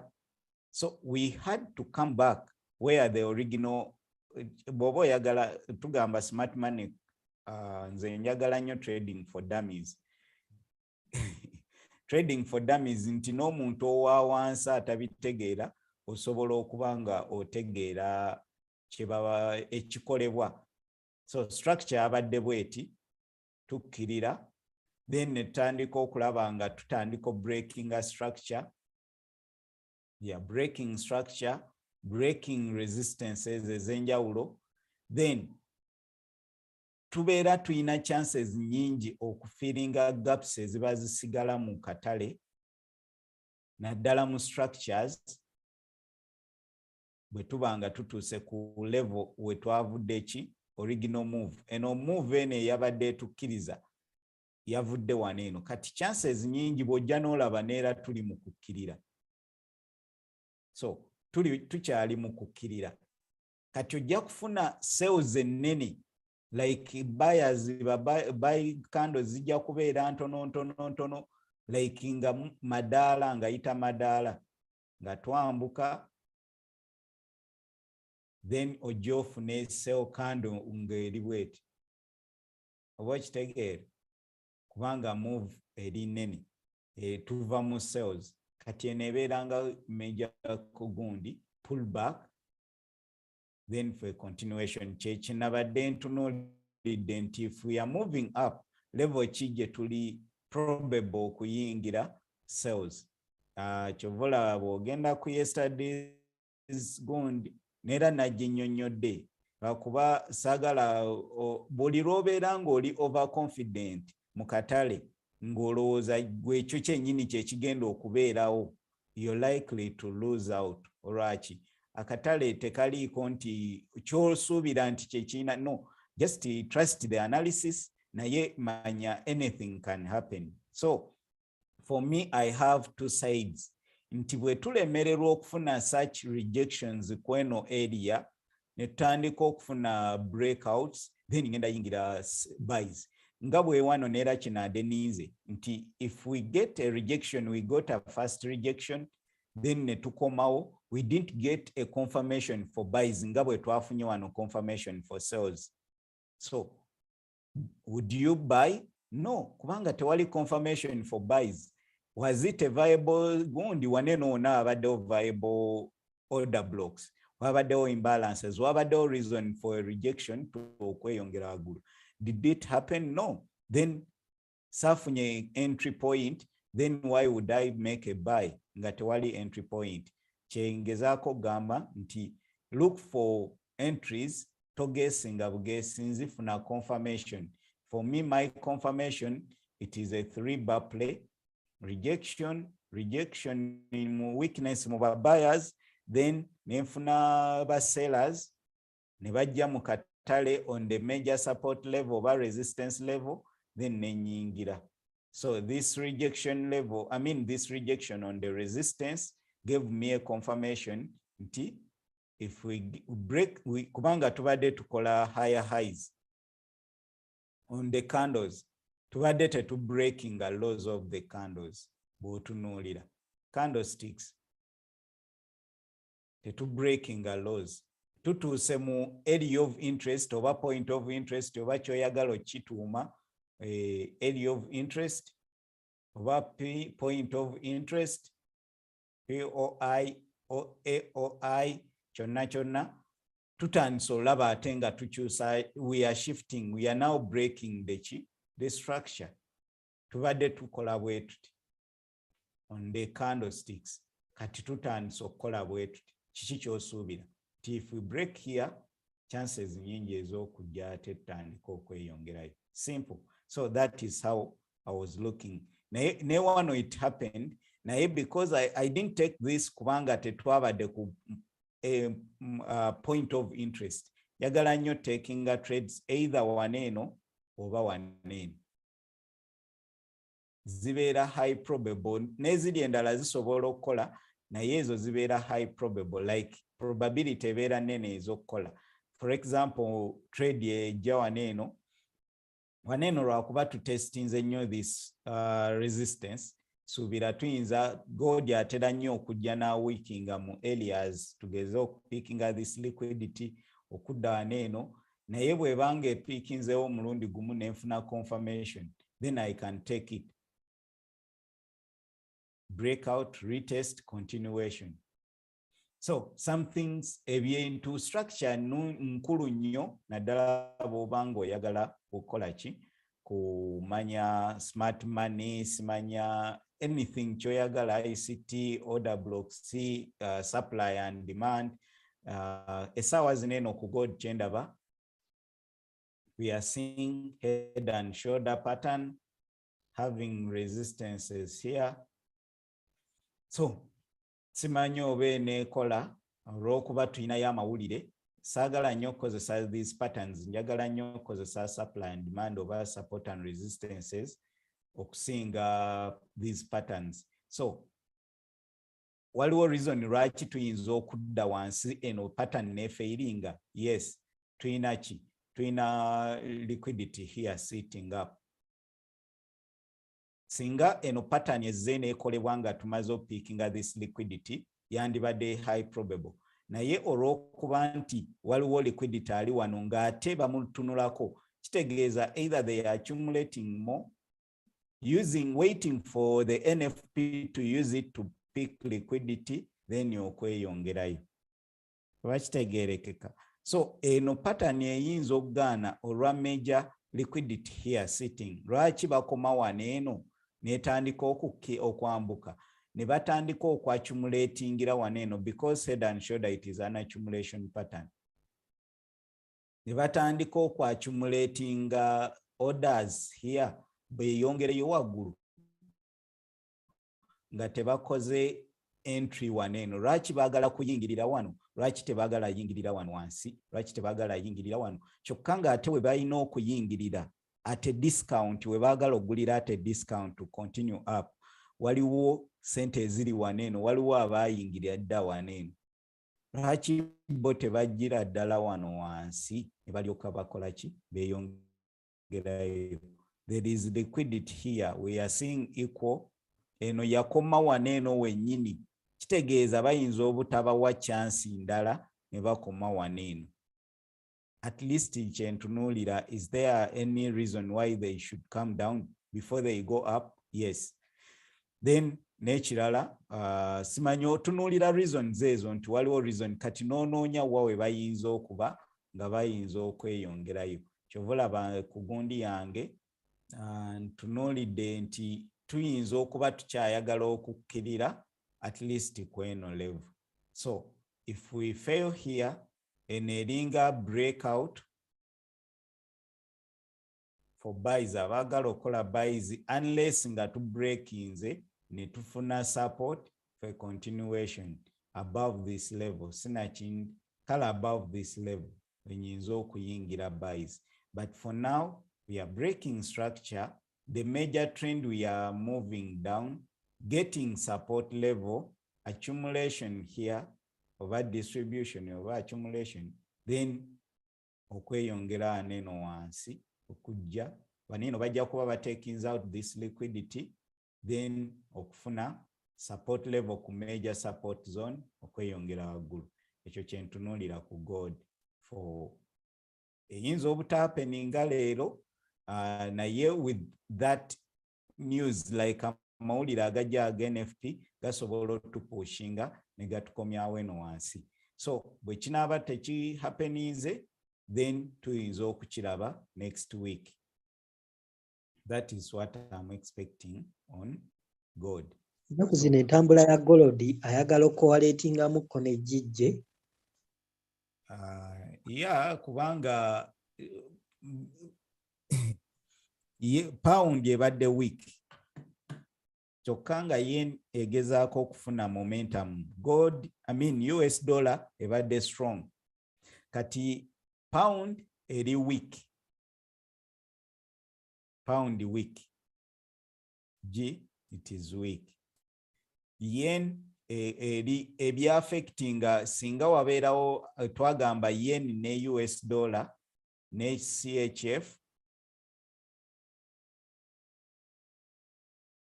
ezo zi safe haven currencies, hedge currencies, like abantu ze baddukiramu wabeerawo uncertainty. Kati bwe balabanga currencies gold ng'omugjeeko gold biki, kati bwe walabanga US dollar waliwo amawulire agajja affectinze gatrikolinga ne kuzineno. Wadde yen ebadde weak, naye pound twagamba ebadde very very weak. Pound ne euro ebadde very weak. So kati wabeerawo any fundamentals ezireetera US dollar okubeera very bullish, kitegeeza tuyinza okulaba momentum ajja mu yen, ojja kulabanga ne CHF, simanyi oba pound chef gyeri si trading zino pairs endala, naye ojja kwesanga ne GC ndowooza yeyo. CHF, Swiss francs, ndoza yeyo simanyi. Stella goberera pairs n'endala. Ojja kwesanga nga zitambula kyekimu gije zineeno ne GU nga zitambula mu direction yemu. Kati bwebanga US dollar eri strong, kitegeeza ne yen eri likely okufuna strength according bwebanga gundi eri weak, pound eri weak. We are likely to see a minor weakness, like tuli likely okulaba gundi. Naye nze correlation gyensinga okukozesa ku gije njijja ku US 30 ne Nasdaq. Zineno zina positive correlation US 30 ne Nasdaq. Ebiseera ebisinga Nas bw'aba alinnya, pound alinnya, oba US Wall Street 30. Bwe ziba zirinnya gijja erinnya, bwe ziba zikkirira gijja akkirira. Simanyi gundi eri awo naye nze gye ntera okukozesa ennyo. Gold ebiseera ebimu ojja kwesanga ng'erina negative correlation, ate zo bwe ziba zikkirira nga bwe twabyogera tubiina mu video. Nga tumaliriza byebyo bye tusuubira zezo, just draw your zones. Nga bwe twagamba ndowooza twayogera nti kijja kuba kizibu okukoma mu bbanga waneeno nga takings out this liquidity. Neera we had to take out this liquidity. Kati tulina liquidity settings up down here. Kijja kuba kizibu obuta taking out this liquidity, these equal lows. Ono buli omu amulaba. Tetuyinza kukoma waneeno nga waliwo sente eziri wano. At least bajja ne bakozesa this order block okukola ki, okweyongera waggulu, naye nga bamaze taking out this liquidity. Abalonginze waneeno bonna ababadde bayingidde buys since 4th, ndowooza since Wednesday, bayina stops zaabwe wano. So kati zineeno sente ziri waneeno. We are breaking lows, naye there is liquidity here. They can use that liquidity ne bajja mu this order block okufuna mitigation, then okweyongerayo. So we are likely to see a shift in market structure.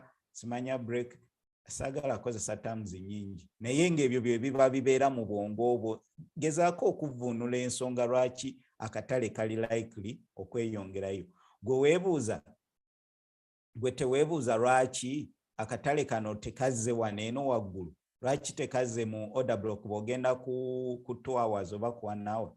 Waliwo order block eri better than that eri waneeno, lwaki twazze mu eno? Why did we use this? Na picking zeno, this was a good order block. This rejection candle eno pin by yabadde nnungi okubanga tuli likely okureactingirako okusingana, ate yabadde untested okusinga this one.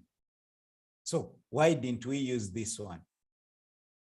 Ebyo byonna oba obyebuuza nti they are keeping it for a bigger, bwe banaaba bambuka, they are keeping it for a bigger gun. So we are seeing liquidity setting up here also. So ebyo byonna before nga tetunnayambuka waliwo eziri waneeno eno wansi gye tubadde. Bwe tuba tugenda kwambuka katusooke tupikinge zino eziri wansi, then tulyoke twambuke. So ayagala okukola story, then ojja kuba olaba. By the way, enkya ku ssaawa ndooza oregulo tugenda kubeera ne weekly review ne mukulu liquid. Tugenda kubeera ne mukulu liquid ku channel waneeno wennyini. Tugenda setting up ndooza zijja kubeera ssaawa 10. So every Saturday tugenda kubeera ne weekly review ne preview. Ki kye tusuubira mu katale, oli waddemba okutypinga pairs kizoyagala atunuleko. Bangi boogera ku US 30, baagala indices Nasdaq. Beera wenkya ajja kuba atuwa his analysis, biki bya tradings a week, then na biki byasuubira mu week ng'akozesa smart money concept. So bw'oba oyagala kubeera nga ofuna those terms, nze obwongo bwange bunafuko tebutera kutegeera, simanya kuwandika break of structure, buyer side liquidity, order blocks, ebyo njagala nze just bibeera awo mu mutwe gwange bwe binaaba saagala bizza wano eno bimenya. So kati bw'oba oyagala bikwata bulungi tomisinga enkya ku ssaawa 10 tugenda kubeerako ako kalango free. Bw'oba oyagala okugoberera mukulu gundi abeerako ku Telegram group free for charge, tetucharginga ebyaffe pozi ng'oyagala personal mentorship, naye bw'obanga not mentorship, everything is free. Everything, not everything, but everything. Okay. Tewaliwo trade so far, ne ku GJ tewaliwo trade unless abatekinze ebaddewo ku makya, naye I'm looking, we are seeing rejections here, naye njagala a good confirmation, something like this, a pin bar, naye engeri gye waliyo amawulire nandigambye bwe kiba kisoboka linda Monday, bwe kiba kisoboka linda saa 11, you'll get a better entry. Bwebe kulese akatale kagenda beerawo next week. You're not missing out. A missed trade is better than a lost trade. Other than yoyingira sales waneeno sajja nakuba kando neddayo eri waggulu, kyangu nnyo waliwo abaali mu sales waneeno ne babakuba eno waliwo ababayinga waneeno ne babakuba eno.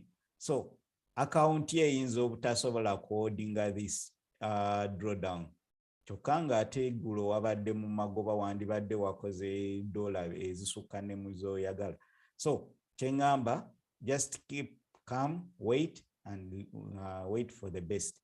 Katulabe abali mu chat.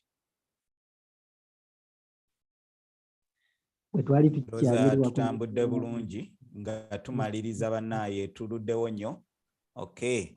The go trade was the trade of the year. Okay. Yes, I was active, but I had no entry on me to see him already made profits. Okay, terminologies. Okay. Ndoza tewaliwo nnyo bali mugundi. I lost half of my account on that trade. Waliwo abaluzinze. Sibikola sinza abikola, waliwo ababyogera no mu chat. So inzo gamba nti awo yabigira. Someone lost half of the account, 50% on one trade. So just wait. Natural risk management is key. Gezaako ku Saturday tugenda kubeera live this Saturday nga musanvu. Oba olaba later videos, you see the video Smart Money Concept on weekly review and preview. Okay, let us wait. Yeah. See you guys. Thank you for your time. Simanyi oba mukuluzaako oba Mr. Wamalo inawo kyoyagala. Just kyenjagala okugamba abantu nti tuyambagane, tufenna buli omu akola ekyetaagisa okukola okusobola okulaba nga tubeerako, kubanga it is for our benefit. Baagaliza wiiki ennungi, weekend ennungi, na buli kimu kyonna nga kirungi. Mukama abakuume. Thank you very much. Yeah, mukuluzaako. Okay, nze kyengamba mwebale kutwegattako, mugambe n'abalala batwegatteko nga kubanga ki ekituufu mu trading tukola ssente, it is profitable. You know, I had a statement nga abantu bagamba nti, someone was saying nti most signal providers, they don't actually make money from trading. Yeah. They make money from providing the signals, meaning signals are tezikola. So but the good thing with us is tubaako, we take trades together. Tewali no agenda kugamba signal analysis ogiraba, and we follow on that. So mugambe n'abalala baje. This is very simple. This is like the easiest way to make money, because someone tells you what to do. Na kunemu analyzinga mwenna, nemuyingira mwenna. So you tell others to join us. Thank you for those who are always with us. Tetujagezanga kukola kitusobola, okuwa analysis okubaako. By the way, kankubuulire bonna ba YouTube abemanya abakola live n'abasinga, you have to pay either signals, say binary signal groups. Nze kyanema nti saagala nnyo kubeera ku pressure oli aluzinze nabeera nga atekinga gundi ye tasobola nabeera nga tamanyi na kiki kyayingidde. For example, this trade nyinza okugamba buy here nejja nekkirira, you could take stop loss nekkirira, eno ebadde winning trade eno ebadde losing trade, naye nakabiriranga bwamukubiza, eno ekoze 1 to 3, eno oluzinze 1 osigala okyali mu 1 to 1, I mean 1 to 2, okyalina 2% zokoze. Naye because people want everything 90%, olina okuba n'omutima naye nga I would encourage to go fishing instead of giving us a fish. Trading, it is a lifetime skill, very, very important. Naddala mu situations zino zetulimu, zengamba nnyo abantu. Waliwo planning, ababaka ba parliament planning emyaka 5 ejijja, nga ssaawa zineno bali mu nnyimbe, bali mu kuziika, planning 5 years ejijja okwesimbawo, so that yeje emyaka gye 10 kale tubale gye 9 egisigadde gyabala okubeera ku nsi. Naye ng'ali mu planning emyaka 5 egyo agiplaningira mu myaka 4 gino egisigaddeyo, ogenda mu kalulu asobole okubeera obulungi emyaka 5 egiddako. Obubaka bwa parliament nagwo mulimu. Kati gwe bw'oba tosobola planingira 2023 2024 leero basimanyi, kubanga ye ateekamu za ambulance, kuziika, kufiirwa, kukola ki, baana balwadde yasasula school fees. Bw'obeera member wa parliament obeera muzadde wa kyalo sinakyalo constituency yo, kubanga oyina osasulira abaana school fees, oyina oziika, oyina okujjanjaba. Buli kaseera embaga zabeera contributing. Naye nga sente ze bafuna miliyoni 2 omwezi n'ezigundi ze bafuna zineeno osobola okukola $5,000 zineeno just nga toyina nagwo ogenda kujjanjaba. Kale bw'ogattako busimanya life insurance, motoka biki, ze $, kale tubale $1,000. Naye ng'ebizitambulirako miliyoni 4 zineeno zafuna, ezibitambulirako ebivumo kuli simanya obulamu bw'ebiki byo byonna, naye nga gw'osobola zikola zineeno. Just lwaki tokola plan in the next 5 years obeere ng'osobola okukola $1,000 ng'oli wakaawo every month, nga everything is there. Lwaki tosobola? Ono bw'aba ali mu planning eyagwa n'eyayitamu, bonna bali mu planning eyagwa ali mu teekawo tournament z'amasaza, simanya z'amasaza za Kabaka, ez'embuzi, ez'ente, ali mu kukyala, ku mbaga, ku fees, scholarship, ebyo byonna ali mu bikola just asobole okukomawo emyaka 5 ejijja bamuwe miliyoni 2 oba 4. Kati gwe lwaki tokola ebyo n'obikola kati, so that mu myaka naawe 5 ejijja 2026 obeere ng'osobola ofuna zineeno sente nga teziriiko na simanya ku bivumu. Eziriiko nnyimbe na kuziika na mbaga. Nice weekend. Let us meet when God allows us. See you everyone. Kamale.